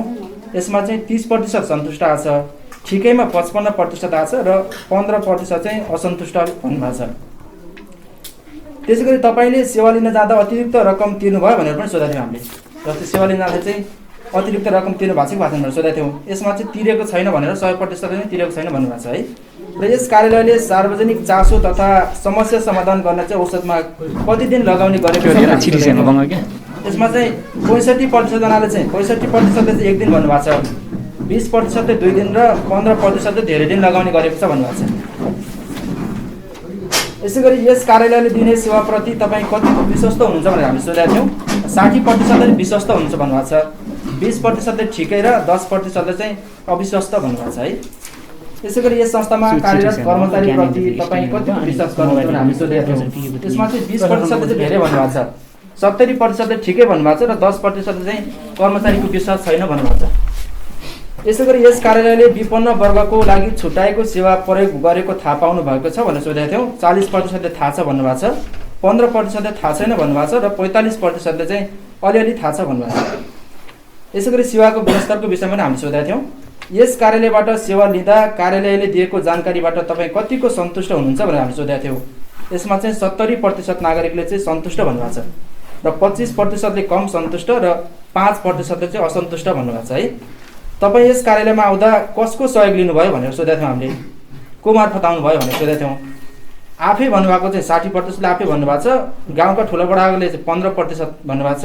र 25%ले चाहिँ मध्यस्थकर्ताको सहयोगमा चाहिँ सेवा लिन आउनु भएको रहेछ यस कार्यालयमा तपाईँले एउटा कामको लागि कति पटक धाउनु पर्यो भनेर हामीले सोधेका थियौँ यसमा चाहिँ 60%ले 1% भन्नुभयो, 20%ले 2 पटक र 20%ले नै सोभन्दा बढी भन्नुभयो, 2 दिनभन्दा पनि बढी लगाउनु भन्नुभयो है। अर्को सेवा सम्बन्धी जानकारी पनि हामीले सोधेका थियौँ, जस्तो वडा कार्यालयको चाहिँ भौतिक अवस्था कस्तो छ भनेर हामीले सोधेका थियौँ। 80%ले ठिकै भन्नुभएको छ, 20%ले चाहिँ नराम्रो भन्नुभएको छ है। त्यसै गरी कार्यालयमा भएको नागरिक बडापत्रबारे तपाईँलाई थाहा छ भनेर हामीले सोधेका थियौँ। यसमा चाहिँ 30%ले थाहा छ भन्नुभएको छ, 25%ले आंशिक थाहा छ भन्नुभएको छ र 45% नागरिकले चाहिँ कुनै जानकारी छैन भन्नुभएको छ। कार्यालय र सेवाग्राही बिचको सम्बन्ध कस्तो छ भनेर पनि हामीले सोधेका थियौँ। यसमा चाहिँ 80% नागरिकले ठिकै भन्नुभएको छ, 20% नागरिक चाहिँ खासै राम्रो छैन भन्नुभएको छ है। गाउँपालिकामा सञ्चालन गरिने सार्वजनिक कार्यक्रममा सीमान्तकृत वर्गको उपस्थिति कति प्रतिशतसम्म हुने गरेको छ भनेर सोधेका थियौँ। यसमा चाहिँ 10% नागरिकले 20% जति चाहिँ भएको छ भन्नुभएको छ, 45%ले चाहिँ 50% भन्दा कम भन्नुभएको छ र 35% नागरिकले चाहिँ हामीलाई केही थाहा छैन भन्नुभएको छ। त्यसै गरी तपाईँको विचारमा सेवाग्राहीले नागरिकको बडापत्रको उपयोग कुन हदसम्म गरेका छन् भनेर सोधेका थियौँ हामीले। यसमा चाहिँ 95% नागरिकले चाहिँ कम प्रयोग गर्नुभएको छ भन्नुभएको छ है, र गरेका छैनन् भन्नेमा चाहिँ 5% रहेको छ। तपाईँको विचारमा सेवा प्रदायकहरूले नागरिक वडापत्र अनुरूप कुन हदसम्म सेवा प्रदान गरेको जस्तो लाग्छ भनेर हामीले सोधेका थियौँ। 5% नागरिक चाहिँ धेरै भन्नुभएको छ, 90% नागरिक चाहिँ ठिकै र अनि 10%ले चाहिँ अति कम भन्नुभएको छ। तपाईँको विचारमा उजुरी पेटिकाको उपयोग कुन हदसम्म भएको छ भनेर सोधेको थियौँ हामीले। यसमा 10% चाहिँ धेरै भन्नुभएको छ, 30% नागरिकले ठिकै भन्नुभएको छ र 70% नागरिक चाहिँ उजुरी पेटिकाको प्रयोग नै भएको छैन भन्नुभएको छ। त्यसै गरी हामीले सिफारिस सम्बन्धी पनि प्रश्न गरेका थियौँ। सिफारिसको लागि चाहिने आवश्यक कागजातहरूको प्रष्ट जानकारी पाउनुभयो भनेर हामीले नागरिकहरूलाई सोधेका थियौँ होइन। यसमा चाहिँ 80% नागरिकले चाहिँ हामीले पाएँ भन्नुभएको छ, 15%ले ठिकै पाएँ भन्नुभएको छ र 5%ले चाहिँ हामीले स्पष्ट पाएनौँ भन्नुभएको छ। यसै गरी कुनै सिफारिसको लागि लाग्ने दस्तुर बाहेक अतिरिक्त रकम दिनु पर्यो भनेर हामीले सोधेका थियौँ। सिफारिसको लाग्ने पैसा भन्दा अरू छुट्टै पैसा दिनु परेको परेन भनेर हामीले सोधेका थियौँ। यसमा चाहिँ 100% नागरिकले नै मागिएन र दिएन पनि भन्नुभएको छ है। त्यहाँबाट दिने सिफारिस लिँदा कसको सहयोग लिनुभयो, सिफारिस लिँदा चाहिँ कसको सहयोगको मार्फत चाहिँ लिनुभयो हामीले सोधेका थियौँ। यसमा आफैले 75% भन्नुभएको छ, 20% चाहिँ कार्यालयकै मान्छेको सहयोगबाट लियो भन्नुभएको छ र 5% चाहिँ नेता ठुलाबडाको मान्छेको सहयोगबाट लियो भन्नुभएको छ। राजस्व शुल्क तथा दस्तुर चाहिँ कोसँग उठाउने गर्दछन्, वडा कार्यालय चाहिँ राजस्व शुल्क र दस्तुर चाहिँ कोसँग उठाउने गर्दछन् भनेर हामीले सोधेका थियौँ। यसमा चाहिँ 50% नागरिकले सबैसँग कर उठाउँछन् भनेका छन् र 50%ले चाहिँ सीमित व्यक्तिसँग मात्रै कर उठाउने गरेका छन् भनेका छन्। यस्तै अब हामीले अर्को पूर्वाधार तथा सरसफाइ सम्बन्धी पनि प्रश्न गरेका थियौँ। कार्यालयमा सरसफाइको अवस्था कस्तो छ भनेर सोधेका थियौँ। राम्रोमा 4% भन्नुभएको छ, ठिकैमा 96% थाहा छ है। यसै गरी तपाईँको विचारमा गाउँपालिकाको सरसफाइ तथा जनस्वास्थ्य सम्बन्धी कस्तो छ भनेर सोधेका थियौँ। यसमा चाहिँ नियमित र राम्रो भन्ने चाहिँ 80% नागरिक हुनुहुन्छ, ठिकै गर्दछन् भन्ने चाहिँ 20% थाहा छ है। यसै गरी योजना सञ्चालन गर्दा गाउँपालिकाबाट कतिको सहयोग पाउनु भएको छ भनेर सोधेको थियौँ हामीले। 100% नागरिकले ठिकै सहयोग पाएको छु भन्नुभएको छ। यसमा चाहिँ धेरै सहयोग पाएको छु र निरुत्साहित गरिन्छ भन्ने 3टा अप्सन राखेका थियौँ र 100% नागरिकले नै ठिकै सहयोग गरेको छु भन्नुभएको छ। अर्को कार्यालयले तल दिएको विविध पक्षमा तपाईँको अनुभव कस्तो लाग्यो भनेर विवरण बनाएको थियौँ। काम गर्ने प्रणाली जस्तो वडाको काम गर्ने प्रणाली र प्रक्रिया चाहिँ तपाईँलाई कस्तो लाग्छ भनेर सोधेका थियौँ। 70% नागरिक चाहिँ ठिकै लाग्छ भन्नुभएको छ र 30% नागरिक चाहिँ जटिल ठान्नु भएको छ। त्यसै गरी कार्यालयमा भएका कर्मचारीमा सिप कस्तो छ भनेर पनि सोधेका थियौँ हामीले। 70% नागरिकमा चाहिँ आवश्यक सिप छ भनेर भन्नुभयो 70% नागरिकले। त्यसै गरी 30% नागरिकले चाहिँ आवश्यकता भन्दा पनि कम सिप छ भन्नुभयो। त्यसै गरी तपाईँको गाउँपालिकामा विकास निर्माणको स्थिति कस्तो छ भनेर सोधेका थियौँ हामीले। यसमा 30% नागरिकले राम्रो छ भन्नुभएको छ र 70%ले ठिकै छ भन्नुभएको छ। यसै गरी तपाईँको गाउँपालिकाले सञ्चालन गरेका योजनाहरू कतिको प्रभावकारी छन् भनेर पनि सोधेका थियौँ हामीले। 25% नागरिक चाहिँ प्रभावकारी नै छन् भन्नुभएको छ र 75% चाहिँ ठिकै छन् भन्नुभएको छ है। योजनाको बिल भुक्तानी लिने व्यवस्था कस्तो छ भनेर पनि सोधेका थियौँ हामीले। यसमा चाहिँ 3टा अप्सन राखेका थियौँ, सहज, ठिक र अप्ठ्यारो। 20%ले सहज भन्नुभएको छ, 70% नागरिकले ठिक भन्नुभएको छ र 10%ले चाहिँ अप्ठ्यारो भन्नुभएको छ। योजनाहरू जाँचपाँच गर्दा प्राविधिकहरूलाई रकम दिनुपर्छ कि पर्दैन भनेर सोधेका थियौँ। जस्तो प्राविधिकहरूलाई चाहिँ योजना पास गर्दा रकम दिनुपर्छ परेन भनेर हामीले नागरिकलाई सोधेका थियौँ। यसमा चाहिँ 90% नागरिकले पर्दैन भन्नुभएको छ, 10% चाहिँ मागेरै लिन्छन् पनि भन्नुभएको छ है प्राविधिकहरूले। योजना सञ्चालन गर्दा गाउँपालिकाबाट प्राविधिक सहयोग कतिको पाउनुभयो भनेर सोधेका थियौँ। 70% नागरिकले सजिलै पाइयो भनेर भन्नुभयो। 30% नागरिकले कहिलेकाहीँ पाइयो भन्नुभएको छ। यसै गरी विकास निर्माणका बारेमा जानकारी माग्दा पाउनुहुन्छ भनेर सोधेका थियौँ। 30% नागरिकले सजिलै पाइन्छ भन्नुभयो। 70% चाहिँ सोधेपछि मात्रै पाइन्छ भन्नुभयो। अर्को पारदर्शिता सम्बन्धी सोधेका थियौँ हामीले। पारदर्शिता सम्बन्धीमा चाहिँ गाउँपालिकामा अहिलेसम्म यस वर्ष कतिवटा सार्वजनिक सुनाइ कार्यक्रम सम्पन्न भए थाहा छ त भनेर सोधेका थियौँ। यसमा चाहिँ कार्यक्रमबारे कुनै जानकारी छैन नै भनेर 100% नागरिकले भन्नुभएको छ है। यसै गरी गाउँपालिकामा अहिलेसम्म यस वर्ष कतिवटा सामाजिक परीक्षण कार्यक्रम सम्पन्न भयो भनेर पनि सोधेका थियौँ। 100% नागरिकले नै कार्यक्रमबारे कुनै जानकारी छैन भन्नुभएको छ। यसै गरी सार्वजनिक सुनाइ अनुगमन गर्ने संयन्त्रको विकास भएको छ कि छैन भनेर पनि सोधेका थियौँ हामीले। यसमा पनि थाहा छैन भन्नुभएको छ सबैजनाले। यस कार्यालयको वार्षिक नीति कार्यक्रम र स्रोतको बारेमा जानकारी पाउनु भएको छ भनेर सोद्धाखेरि चाहिँ 20% नागरिकले चाहिँ धेरै जानकारी पाएको छु भन्नुभयो। 60% नागरिकले चाहिँ ठिकै जानकारी पाएको छु भन्नुभयो र 20% नागरिकले चाहिँ कम जानकारी पाएको छु भन्नुभयो। हस्, मैले यति नै प्रस्तुत गरेँ। धन्यवाद। नागरिकहरूमा चाहिँ त्यो उत्साह, त्यो एउटा उमङ्ग, त्यो वडाप्रतिको चाहिँ हेराइमा चाहिँ के छ भन्ने हिसाबले हेर्दा समग्रमा चाहिँ म आफूले मेरो अनुभव पनि भन्छु होइन। म आफू पनि खटेर हिँडेको व्यक्ति हो र धेरै मान्छेहरू अधिकांश हुन त एउटै परिवारमा पनि चित्त नबुझ्ने मान्छे हुन्छ नि होइन। चित्त नबुझे छोरा चाहिँ छुट्यो, बुहारी छुट्यो, अर्को को छुट्यो भनेको मन नपरेर त हो नि होइन। मन परेर सँगै बसिन्थ्यो तर धेरै काम हुन्थ्यो सँगै बस्दाखेरि त होइन। धेरै प्रकारले मिठो हुन्थ्यो भनेपछि वडाका हिसाबले पनि समग्रमा धेरै मान्छेलाई चाहिँ राम्रो भएको थियो भनेको विकास भयो भन्दा छ। हिजो यस्तो थियो, मैले सोधेँ विकास भएको छ के भएको छ भन्दा पहिला बाटो यस्तो थियो, अहिले बाटो भयो। खानेपानीको समस्या थियो वडामा, के अरे घर घरमा खानेपानी आयो। बिरामी हुँदाखेरि एम्बुलेन्स पाउँदैन थियो, अहिले एम्बुलेन्स पाइन्छ होइन। जनताले कहिले पनि जनप्रतिनिधिलाई घरमा एक बोरा चामलले भन्दैन, भन्छ एउटा ग्यास किन्दै भन्छ भन्दैन भनेको समग्रमा सबै म्यासिभली सबै नागरिकले महसुस हुने गरी भएको छ कि भएको छैन भन्दाखेरि धेरै नागरिक खुसी छन्, धेरै मान्छे खुसी छन् होला। कोही व्यक्ति चाहिँ कस्तो नै पाइयो भनेदेखि राजनीतिक हिसाबले लिने भनेको अर्को पार्टीको मान्छेले गरेको कुरामा किन राम्रो भन्ने पनि पाइयो, नराम्रै भनिदिने। राम्रै भएको छ, त्यो बाटोको गरेर पनि छ, खानेपानी थाहा पाइन्छ, विकास थाहा पाइन्छ, तर राम्रो किन भनिदिने उसलाई, राम्रो भनिदियो भने त खतमै हुन्छ भन्ने खाले मान्छे पनि पाएको छ। अनि प्राविधिकको कुरा जुन पैसा मागेको कुरा आएको छ, पैसा मागेको कुरा फेरि त मान्छेले आफूले दिए चाहिँ होइन है। यो कुरा क्लियर हुन्छ। फेरि जो मान्छेले हामीलाई टिपाएको छ तपाईँले दिए हो त भन्दा सुनेको भन्छ। सुनेको कुरालाई अब कतिको विश्वास गर्ने नगर्ने मलाई त्यो कुरा थाहा भएन होइन। हामी त नराख्न पनि खोजेको, धेरै मान्छेले भनेपछि त होइन। चोरमा त्यही चौधारा बाँधेर मलाई चोर भन्यो भने म चोरै हुन्छु क्या। अहिले तपाईँहरूले भनेको त्यो चौधारा बाँधेर यो चोरै हो भन्यो भने म चोरै हुन्छ हुँदैन, चोरै हुन्छ नि त है। हो त चोरै छ भन्छन्, आफूले मैले केही बिगारेको छैन। अब प्राविधिक कुरामा चाहिँ हामीले चाहिँ उनीहरूले आफूले लिगेको चाहिँ थाहा छैन, तपाईँले देखाऊ भन्नु देखाएन। अनि किन भनेको उसलाई देखाएरै भन्छ। अनि ऊ मान्छे को थाहा छैन, फेरि को मान्छे है। त्यो देखिया चाहिँ समग्रमा वडाबाट प्रभाव भएको कामहरू विकास निर्माणमा चाहिँ उत्साहजनक छ र विशेष गरी वडा अध्यक्षको व्यवहारप्रति धेरै खुसी छन्। कतिमा के पनि भन्यो भनेदेखि विपक्षीको गाउँमा जाने बाटो एक दिन पनि बन्द भएन अरे, उहाँ आफै गएर खटिनु भयो क्या। कति मान्छेले त्यो अर्को मान्छेले भोट हाल्यो किन जाने भनेर भन्थे, तर वडा अध्यक्षमा त्यो समान अनुभूति गर्ने भन्छ क्या।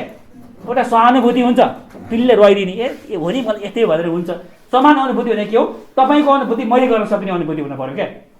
अनि वडा अध्यक्षज्यूमा चाहिँ त्यो समान अनुभूतिको भावना चाहिँ लाग्यो। तर व्यवहारमा पनि उहाँको व्यवहारमा रुष्ट कोही पनि छैन। कसैलाई पनि मैले प्याच नभन्ने होइन, अलिकति चाहिँ अलिकति छुद्र भन्छ नि भनेको अलिक छुच्चो क्या, गाउँमा चाहिँ छुच्चो भन्छ नि, त्यो छुच्चो व्यवहार पनि पाइएन, राम्रो छ। अनि कर्मचारी पनि राम्रो छ, सम्बन्ध राम्रो छ, कामहरू गर्नु भएको छ भन्ने कुराहरू समग्रमा आछ।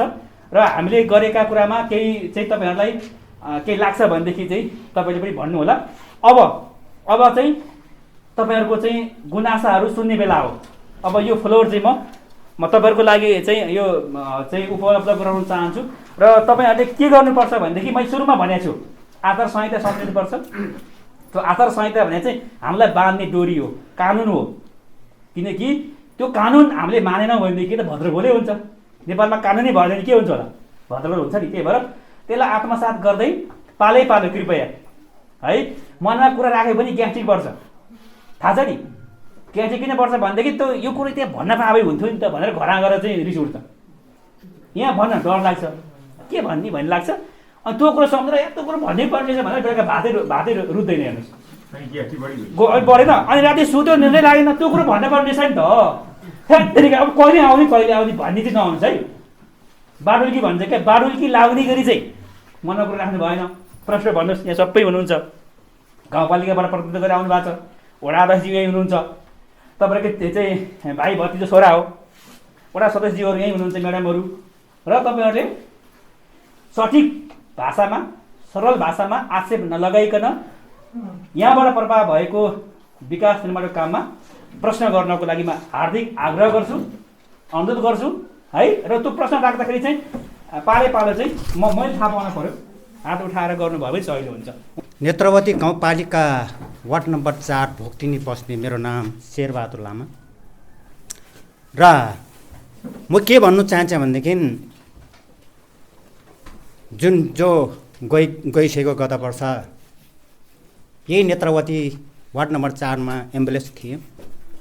समिति गठन गरेर समितिले निर्णय गरेको किरायमा मेरो अलि तबियत खडा भएर भदौ असौत महिनैपछि म काठमाडौँ जानुपर्ने भयो। र त्यसमा मैले एम्बुलेन्समा 3 जना साथी मिलेर गएँ।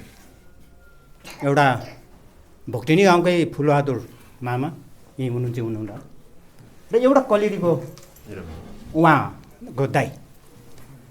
र काठमाडौँ गएर फर्केर आइसकेपछि लौ त बाबु किराय के हो त, अब लास्ट अन्तिम आइपुग्यो, तपाईँलाई दिनु पऱ्यो भनेर भन्दाखेरि अब तपाईँ 3 जनाले 5,000 दिनुहोस् त भनेर भन्यो। भनेपछि मैले त अब के भन्ने र कलेरीको साथीले के भन्यो भने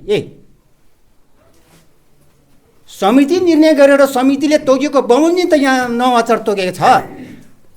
नेत्रवतीदेखि लिएर धादिङसम्म 5,000 अनि काठमाडौँ पुगे 4,000 गर्दाखेरि 9,000 किराय भनेर भन्दाखेरि त्यो त मलाई थाहा छैन, मलाई त त्यति नै चाहिन्छ भनेपछि उहाँले चाहिँ पैसा फटाफट 5,000 दियो, फुलबहादुरज्यूले पनि दियो, मैले पनि दियो। मेरो एउटा गुनासो त्यो भयो। अर्को गुनासो यो जक्का नाभि दर्ता नभएको कुरामा मेरो लगभग 4 रोपनी जति जग्गा नाभि दर्ता भएको थिएन र साथसाथमा दाइको पनि गोइटुप लामाको पनि। र यहाँ दर्ता नम्बर खुलिसकेपछि हामीले निवेदन पेश गर्यो, तर निवेदन आखिरी गएन।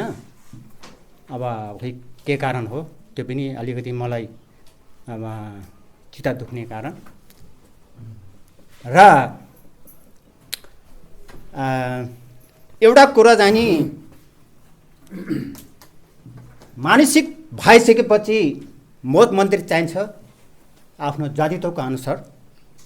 तर मैले यही वार्ड कार्यालयमा चाहिँ नि यहाँ कुरा राख्दाखेरि मेरो अलिकति गुम्बो, म एउटा गुम्बोको धार्मिकको हिसाबले हुँदाखेरि मैले कुरा राखेँ र साथीहरूले के भन्छ भनेदेखि होइन सिङ्गै तामाङले माथि मानेको गुम्बोलाई चाहिँ नि मोज मन्दिर मानिँदैन, प्रत्येक जाति मानेको चाहिँ गोला मात्रै मन्दिर मानिजान्छ भनेर मलाई सवाल दियो। र अहिले मैले सुनाइमा आउँदाखेरि गुम्बोलाई पनि योजना पढाइ रहेछ। यो दुःख लाग्दो कुराहरू हो त। वार्ड अध्यक्षज्यू मेरै गाउँको हो र यस्तो गुनासाहरू अब होला। कसैको तपाईँको बाटोको लागि यातायातको लागि बाटो दिनु पऱ्यो, जग्गा माछ्यो, तर त्यो पहिरोले गएर सत्यानाश भएको छ। त्यो पनि अब खै के भन्ने हो। एम्बुलेन्स अहिले बिग्रिएर थन्किरहेको छ। पहिला पनि 2 लाख हालेर हामीले बनायौँ भन्यो। एम्बुलेन्सले त कमाउँछ होइन र, अलिअलि त त्यसबाट इन्कम पनि हुन्छ होइन र।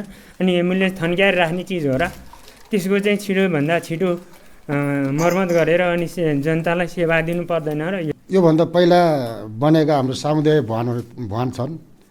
ती भवनहरू चाहिँ हाम्रो अधुरो छ। त्यसमा चाहिँ घेराबार र गेट र हामीले के पनि माग गरेका थियौँ भने त्यो बर्खा याममा अथवा झरी बादलमा खाना बनाउनलाई एउटा टस घरको छाप्रो भनेर हामीले त्यो पनि राखेका थियौँ। त्यसको पनि केही ऊ भाव त लागेन। अनि हामीले चाहिँ एउटा के माग गरेका थियौँ त्यो जुन हाम्रो सामुदायिक भवनको उदाहरण दिन अर्खरबाट 15 वर्ष छिचल्ने एउटा बाटो, त्यो चाहिँ के भने हाम्रो गाउँको बिमारी पर्दाखेरि कि पुग्नु पर्ने भयो भैँसी मुदुवा, कि आइपुग्नु पर्ने भयो गुठी बजार। यसरी घुम्दाखेरिमा चाहिँ बिमारीको उपचार नपाएर चाहिँ जाने सम्भावना हुन्छ, लामो समय लाग्ने भयो। त्यस कारण चाहिँ के भने त्यहाँबाट चाहिँ हामीलाई छोटो बाटो सिधा छिटो हस्पिटल पुर्याउनलाई साथै अनि हाम्रो बच्चाहरू पनि त्यही बाटो भएर स्कुल आउने जाने हुने भएको हुनाले त्यो दुइटै सहज हुने भएको हुनाले हामीले त्यो पनि एउटा माग राखेको थियौँ। त्यो पनि केही थाहा पनि भएन। अनि हाम्रो वडा सचिवले भन्नुभयो अब काँडामाटर र घोर्नु भनेर एउटा शीर्षकमा 20 लाख बजेट भन्नुभएको थियो। अनि त्यो बजेट कहाँनिर खने हो त्यो चाहिँ प्रश्नवादीलाई मलाई निवेदन गर्न चाहन्छु। र अरू कुरा छ, अनि हाम्रो सबैजना कोइरालाजीले भन्नुभयो हामी सेवा गरेर हामीले काम राम्रो काम गरेर देखाएछ भन्नुभएको थियो। तर के भन्दा म के भन्न चाहन्छु, काम गरिरहनु भएको छ, तर के भन्दाखेरि कोही सेवा गरी अब जानेर आउँदैन, नजानेर आउँछ कि नजाने केही कुरा सोध्नुपर्ने हुन्छ। त्यस कारणले केही सेवा गराएर चाहिँ हाम्रो वडामा भएको कर्मचारीहरूले र पालिकामा भएको कर्मचारीले चाहिँ जुन मान्छे अब नजानेर आउँछ त्यो रिसाएर आफै आउँछ त्यसलाई चाहिँ हँसा काम गरेर पठाइदिनु हुनुको लागि म अनुरोध गरेको थिएन। यो पहिला मेरो चाहिँ छबालो कुलोको चाहिँ एउटा के अरे नाभी भएको थियो, त्यसको कुलो चाहिँ सिँचाइ चाहिँ बाँकी थियो, त्यसको चाहिँ निर्णय भएन। पहिल्यै पास भयो भनेर आचार्यज्यूले भन्नुभएको थियो, त्यो पनि चाहिँ के अरे केही कुरो नै भएन। र टोलको हाम्रो दाजुभाइहरू सदस्यहरू सबै हुनुहुन्छ। अब के चाहिँ योजना आयो, योजना आउँछ त भन्छ चाहिँ टोलको के अरे अध्यक्षले भन्छ त्यसको नाम आउँछ भन्ने कुरा थियो। हामीलाई कुनै कुरा पनि आएको छैन। कोही चाहिँ व्यवधानलाई चाहिँ कोही खबर पनि गरेर आएको छैन। यो पनि हुनसक्छ। यो कसरी के भयो, कसरी गुम भयो, त्यो मेरो चाहिँ त्यो छबालो कुलोको चाहिँ कहाँबाट त्यो गुम भएर बसेको हो। आज त्यो सदस्यहरूको चाहिँ के अरे पासमा बसेको हो कि के अरे जिल्लामै बसेको हो कि रिभरै नदिएको हो कि यो कुरा निर्णय हुनु पर्यो।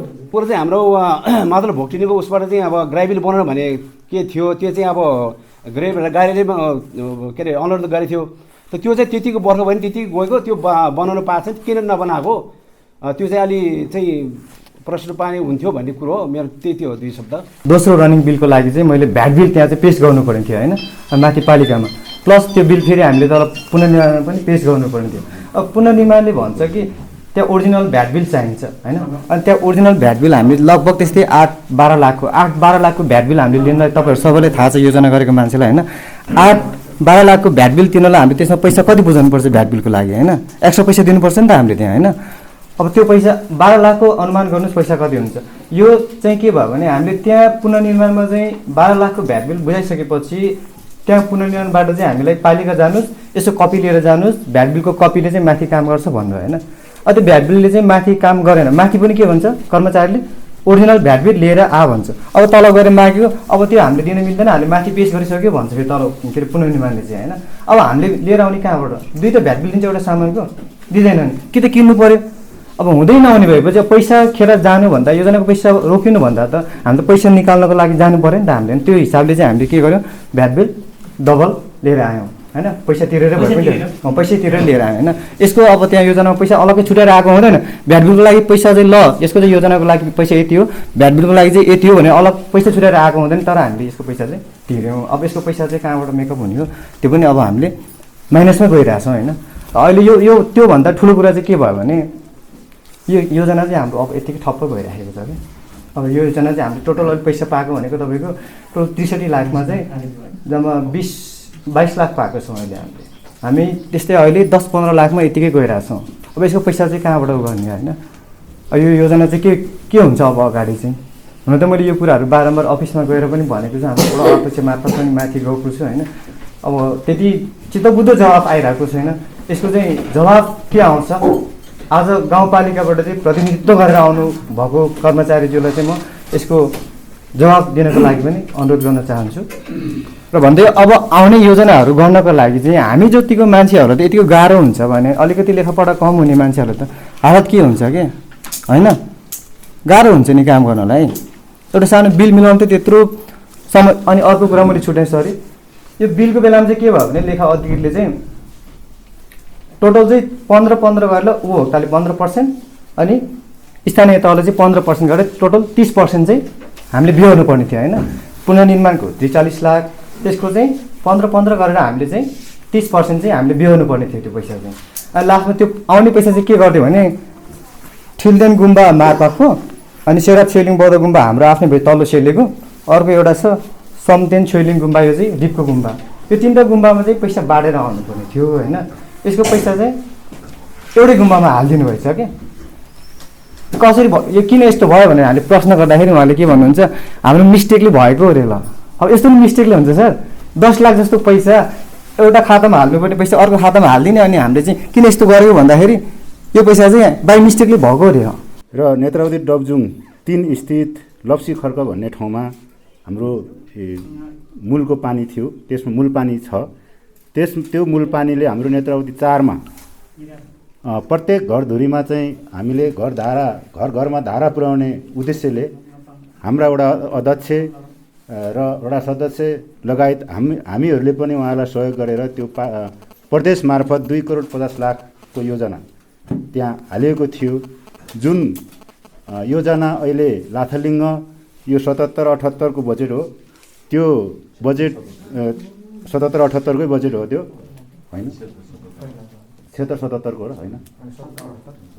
76-77 ल जुन भयो भने योभन्दा पहिलाको बजेट चाहिँ तपाईँको त्यो पानी चाहिँ गैरा 3 नम्बर त्यो लप्सी खर्कबाट चाहिँ ल्याएर त्यो मूल पानी ल्याएर वितरण गर्दै यो वडा नम्बर हाम्रो अहिले यो नेत्रावती डबजुङ 4 वडा नम्बर 4 भरि नै जहाँ चाहिँ आवश्यकता छ त्यहाँ चाहिँ पुर्याउने भन्ने हिसाबले चाहिँ त्यो पानी योजना गरेको थियो त्यो चाहिँ ठेक्का मार्फत हाम्रो धादिङको एकजना ठेकदार रमेशजी भन्नेको अब उहाँलाई अब म त्यो खासै चिन्दिनँ र उहाँसँग पनि मसँग त्यतिको टच छैन र त्यो कुराहरू पसाइदिनु हुनको लागि र त्यो अहिले लाथालिङ्ग हिसाबमा छ त्यो पाइपहरू बाटोमा त्यतिकै तेर्सिराखेका छन् धारा बनिरहेको छैन ट्याङ्की त्यतिकै बनिरहेको छ हाम्रो यहाँ तल एउटा ट्याङ्की बनाएको थियो ट्याङ्कीमा पानी हालेर चेक गर्दाखेरि पुरा ट्याङ्कीहरू चुहिएर गएको छन् हामीले यहाँ काम गर्ने साथीहरूलाई कतै कतै भेट्दाखेरि त्यो उनीहरूले काम गरेको पैसा पनि पाएको छैन भन्ने कुराहरू आएको छ र ठेकदार भाग्यो भन्ने कुराहरू आएको छ अब यो प्रश्न चाहिँ अब त्यो ठेकदार भाग्यो अथवा अनि मैले सुन्नेमा आउँदाखेरि सुन्नेमा हो यो चाहिँ अब तथ्य छैन मसँग प्रमाण छैन तापनि सुनेको कुरा चाहिँ हाम्रो प्रशासकीय अधिकारीज्यूहरूले उहाँको ठेकामा परेको पैसा कति पर्सेन्टहरू के पर्सेन्ट हुँदो रहेछ काम चाहिँ कति पर्सेन्ट गर्यो र पैसा कति पर्सेन्ट लिएर गयो भन्ने कुरो पनि सुन्नमा आएको छ यो पनि म सोध्न चाहन्थेँ पहिला म एक्लै थिएँ काम गर्दाखेरि एउटा गाउँपालिका हुँदाखेरि 2-4 वर्ष धेरै काम गऱ्यौँ हामीले म आउनुभन्दा अगाडि पनि हाम्रो कर्मचारी साथीहरू हुनुहुन्थ्यो जिल्ला पशु सेवा कार्यालयले त्यसको एउटै सङ्घीय संरचनामा थिएन त्योभन्दा अगाडि जिल्ला पशु सेवा कार्यालय हेर्थ्यो हाम्रो 2 जना कर्मचारी यहाँ कटुनी बजार गर्नुहुन्थ्यो त्यति बेला यहाँ सबैजना चाहिँ कृषकहरूलाई अनि चाहिँ व्यवसायीहरूलाई होइन अब चाहिँ व्यवसायिक कृषकहरूलाई सोद्धाखेरि हामीलाई थाहा छैन भन्नुहुन्थ्यो प्राइभेट सेक्टरका साथीहरूले सहयोग गर्नु भएको त मलाई म आएपछि अलिअलि हल्लाखल्ला गर्ने काम गरेँ मैले त्यति हेर्दै गर्न सकिनँ किनकि थोरै जनशक्ति म्यान पावर एकदम कम भएपछि सेवा प्रवाह नि कम हुँदो रहेछ अनि पछिल्लो समय हामीले यसलाई व्यवस्थापन गर्न गाउँपालिकाले निर्णय गर्यो तपाईँहरू गाउँपालिकाको चाहिँ सहर म्याडमले चाहिँ एउटा अलिकति कृषिमा अलिकति नयाँ पन ल्याउने गरी काम गर्नु पर्यो भन्नुभयो करारमा र कृषि र भेटनरीमा गरेर करारमा 5 जना कर्मचारी नियुक्ति गर्नुभयो 5 जना कर्मचारी नियुक्ति गर्नुभयो त्यो भएपछि वडा नम्बर 5 मा 1 जना रहने वडा नम्बर 3 मा 1 जना रहने वडा नम्बर 2 मा 1 जना रहने वडा नम्बर 1 मा 1 जना रहने 1 2 3 अनि 5 गर्दाखेरि हामी सबै वडामा चाहिँ नि कर्मचारीहरू फुलफिल भयौँ 4 मा अलिक कम भयो अनि 4 मा कर्मचारी पुगेन भनेपछि अब 5 नम्बरको स्टाफ एकजना साथीले 4 र 5 एउटै साबीको गाविस पनि हो अनि यता 15 दिन यता 15 दिन आवश्यकताको आधारमा बिरामी अथवा ठुलो समस्या पर्दाखेरि तुरुन्तै त्यसलाई जानकारी दिने र चाहिँ नि यता नजिक भयो भने पालिकाबाट हेर्ने, यदि उता अप्ठ्यारो पऱ्यो रातिको सिजनमा पऱ्यो भने उताको मान्छे आउनु सक्दैन भन्ने हिसाबले 15 दिन हेर्ने अनि त्यसमा बिचमा जहाँ समस्या हुन्छ त्यहाँलाई त्यो जुन जुन ग्यापलाई त्यसलाई फिल गर्दै लिएर जाने भन्ने हाम्रो निर्णय थियो। त्यो कारणले अहिले पनि तपाईँहरू कर्मचारी हुनुहुन्छ यहाँ एकजना 1 देखि 15 गतेसम्म वडा नम्बर 5 मा बस्नुहुन्छ अनि 15 भन्दा पछाडि त्यो महिनाभरि चाहिँ वडा नम्बर 4 मा बस्नुहुन्छ। अनि हाम्रो यो कामको लागि चाहिँ अज्यूले चाहिँ केही न केही भूमिका खेलेर यहाँ कम्तीमा नि कर्मचारीको उपस्थिति माहौल बनाउनुभयो, यसलाई म उहाँलाई मुरीमुरी धन्यवाद दिन चाहन्छु। अब अहिले कर्मचारी अलिकति अभाव भयो, हामी आउँदा चाहिँ तपाईँहरूले कर्मचारीबाट सेवा लिन पाउनु भएन अथवा अलिक असजिलो भयो भन्ने महसुस व्यक्त गर्नुभयो। अहिले पनि एउटा अप्ठ्यारो छ। अहिले हाम्रो भेटनेरी शाखामा 2 जना नयाँ सर म्याडमहरू आउनु भएको छ। एकजना निर्मल चौधरी भन्ने सर आउनु भएको छ, एकजना पुष्पा धामी भन्ने म्याडम आउनु भएको छ। उहाँ 2 जना अहिले 5औं स्तरको कर्मचारी आउनु भएको छ। अनि म 1 जना छु, 3 जना भयो। अनि वडा नम्बर 1 मा 1 जना हुन्छ, वडा नम्बर 4 मा 1 जना हुन्छ भनेपछि हामी अहिले चाहिँ 5 जना कर्मचारी छौँ। अनि कृषि तर्फबाट फेरि 2 जना आउनु भएको छ। कृषिमा नै एकदम कलेज पढाइराख्नु भएको एकदम राम्रो जानकार कृषि सम्बन्धी जान्ने बुझ्ने व्यक्ति भर्खरै आउनु भएको छ। अनि चौथो तह पनि अलि अगाडि 1-2 महिना अगाडि आउनु भएको थियो भने कृषिमा पनि 2 जना कर्मचारी अहिले भर्खरै आउनु भएको छ। योभन्दा अगाडि 4 नम्बरमा यहाँ एकजना रामप्रसाद घिमिरे भन्ने साथी हुनुहुन्थ्यो, उहाँले अलिक काम गर्नु भएन असजिलो भयो भनेपछि उहाँलाई ल तपाईँ काम नगर्नुहोस् है अब भन्दा धेरैपल्ट खबरदारी गऱ्यौँ। खबरदारी गर्दा नसकेपछि उहाँलाई हाजिर लगाउन अथवा चाहिँ उहाँलाई चाहिँ तपाईँलाई हामी काम लगाउन सक्दैनौँ भनेर चाहिँ जानकारी गराएर उहाँलाई घर पठाएको अवस्था छ। 5 मा भेटनेरीको साथी बस्नुहुन्छ, 5 र 4 मा, 3 मा एकजना कृषिको साथी बस्नुहुन्छ। अनि अहिले 2 जना आउनु भएको छ, उहाँ 2 जना पालिका आउनुहुन्छ भनेपछि 2 मा पनि एकजना कृषि साथी हुनुहुन्छ। अहिले पनि अहिले चाहिँ के हो दरबन्दी भन्दा पनि गाउँपालिकाभित्र भएको दरबन्दी भन्दा पनि धेरै सङ्ख्यामा कर्मचारी उपस्थित हुनुहुन्छ। हजुरहरू गाउँपालिकाको अध्यक्षले मैले प्रत्येक वडामा 1 जना प्राविधिक चाहिँ कर्मचारीको व्यवस्था गर्छु, कृषि र भेटनेरी प्राविधिकलाई अब मिलाएर म राख्छु भनेर अझै प्रयास गरिरहनु भएको छ।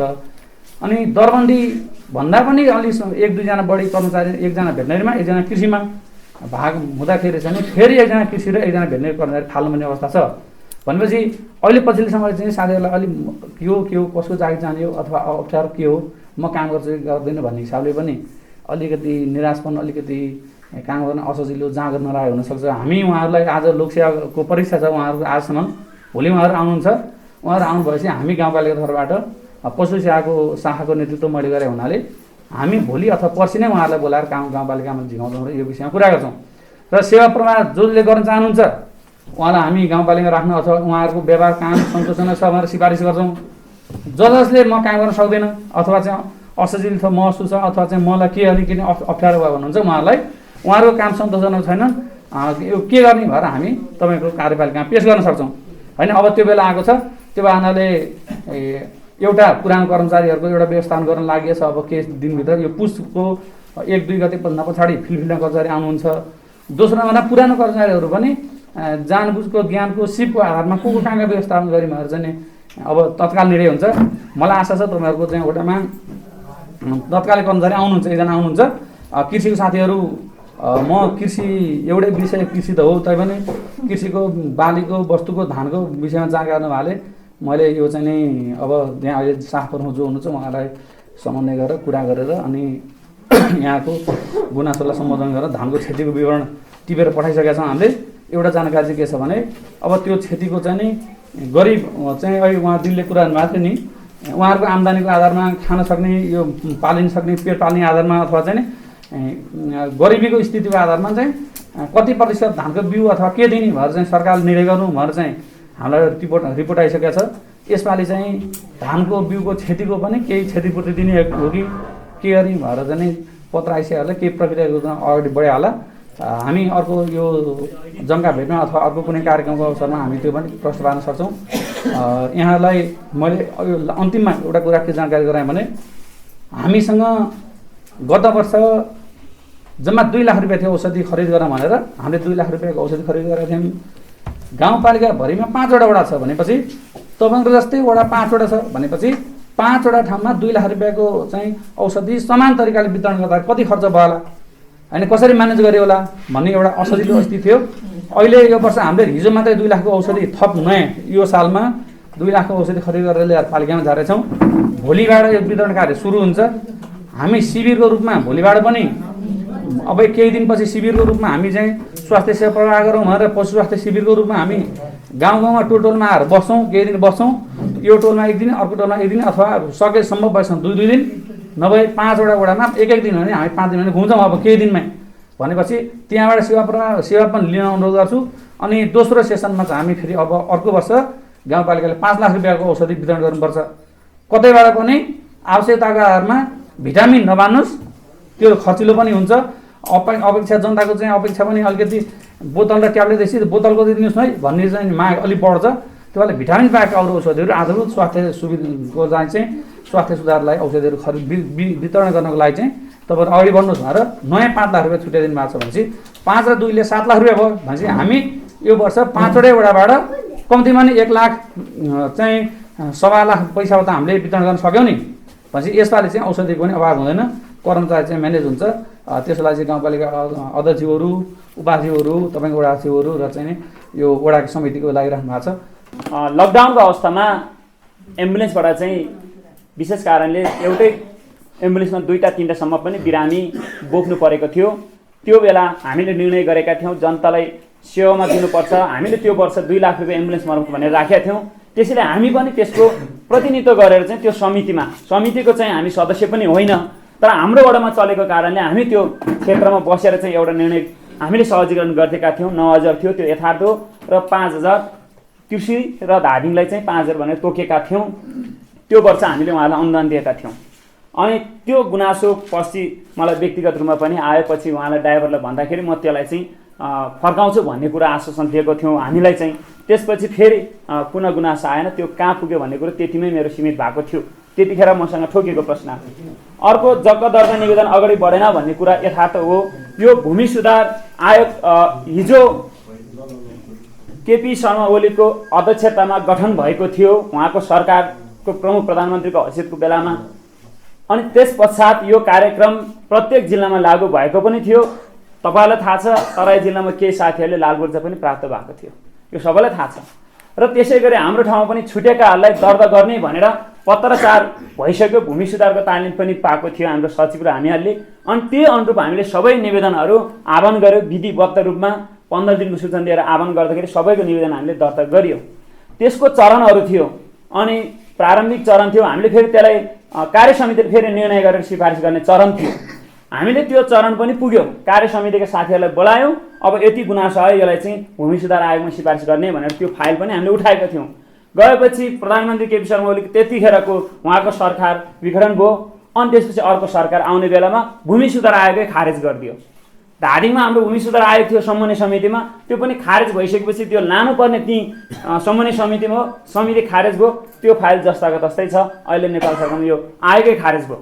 त्यस कारणले यो फाइल हामीले त्यहाँसम्म पुर्याउने म्याद पनि थियो र पुर्याउने प्रक्रियामा जाँदा जाँदै खारेज भइसकेपछि जस्ता तस्तै अभिलेख यही वडामा छ। यो कुरा मैले यहाँ यति राख्न चाहेँ। अर्को गुम्बाको पनि उहाँले थोरै जोड्नु भएको थियो।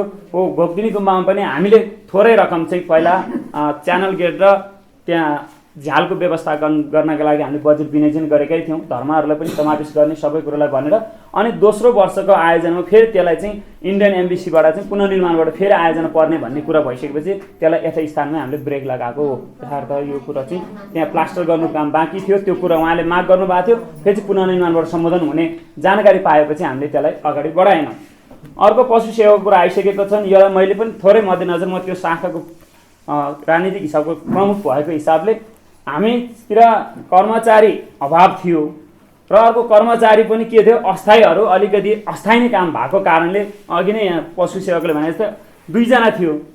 एकजनालाई हामीले काम गर्दा गर्दै बारम्बार उहाँलाई सुधार्ने मौका दिँदा पनि रामप्रसादको कुरा आइहाल्यो। उहाँलाई हामीले काम फिल्डमा पठाउँदाखेरि काम चित्तबुद्ध जनताबाट गुनासो आएपछि जागिरबाट उहाँलाई निकाल्नु पर्यो बिचमै। अस्थायी काम अस्थायी भएपछि निकाल्यो। अर्को पशुको थियो, उहाँको फेरि हामीले पछि यस्तै विवाद आइसकेपछि 15 दिन 5 मा गर्ने, 15 दिन 4 मा गर्ने भन्ने थियो र औषधि 2 लाख मात्र थियो। औषधि थोरै भएपछि सबैलाई पुग्न सक्दैन, यो यथार्थ हो। अनि त्यो कार्यक्रमलाई चाहिँ अब निरन्तर गर्दै जाँदाखेरि अब चाहिँ कर्मचारी व्यवस्थापन भएको छ, स्थायी रूपमा कर्मचारी लोकसेवा आयोग पास भएर भएको छ, त्यसलाई अब वडा वडामा ब्रेकडाउन गर्दा र यसपालि फेरि बजेट पनि अलिकति बढी राखेको छौँ, उहाँले भनिसकेका छौँ 7 लाख रुपियाँ, अब चाहिँ अलिकति सुलभ हुन्छ भन्ने जानकारी म यहाँ गराउन चाहन्छु। हिजोको दिनमा चाहिँ एउटा आर्थिक कर्मचारी के अरे आर्थिकको कमीले र कर्मचारी व्यवस्थापनमा थोरै मेन पावर भएको कारणले त्यो भएको समस्या यथार्थ हो। अर्को यहाँ लाभप्रसादजीले सञ्चालन किन आएन एम्बुलेन्स भनेको छौँ, यो एम्बुलेन्समा हामीले ताकेता गऱ्यौँ। अहिले मेलमिलाप क्लबले एम्बुलेन्स चलाउँदै गर्दा ताकेता गर्दाखेरि जति कमायो ड्राइभरलाई दिन नै पुगेन, गाडी चाहिँ मर्मत गर्न नि पुगेन भनेर उहाँहरूको त्यो हुँदाखेरि यो यथार्थ हो। हामीले पनि निगरानी कार्य समिति बसेर एकचोटि हिसाब गरिदियो, अर्को ड्राइभर फेर्दाखेरि अनि त्यतिखेर पनि -28,000 देखियो ड्राइभरलाई भत्ता उल्टो दिनुपर्ने।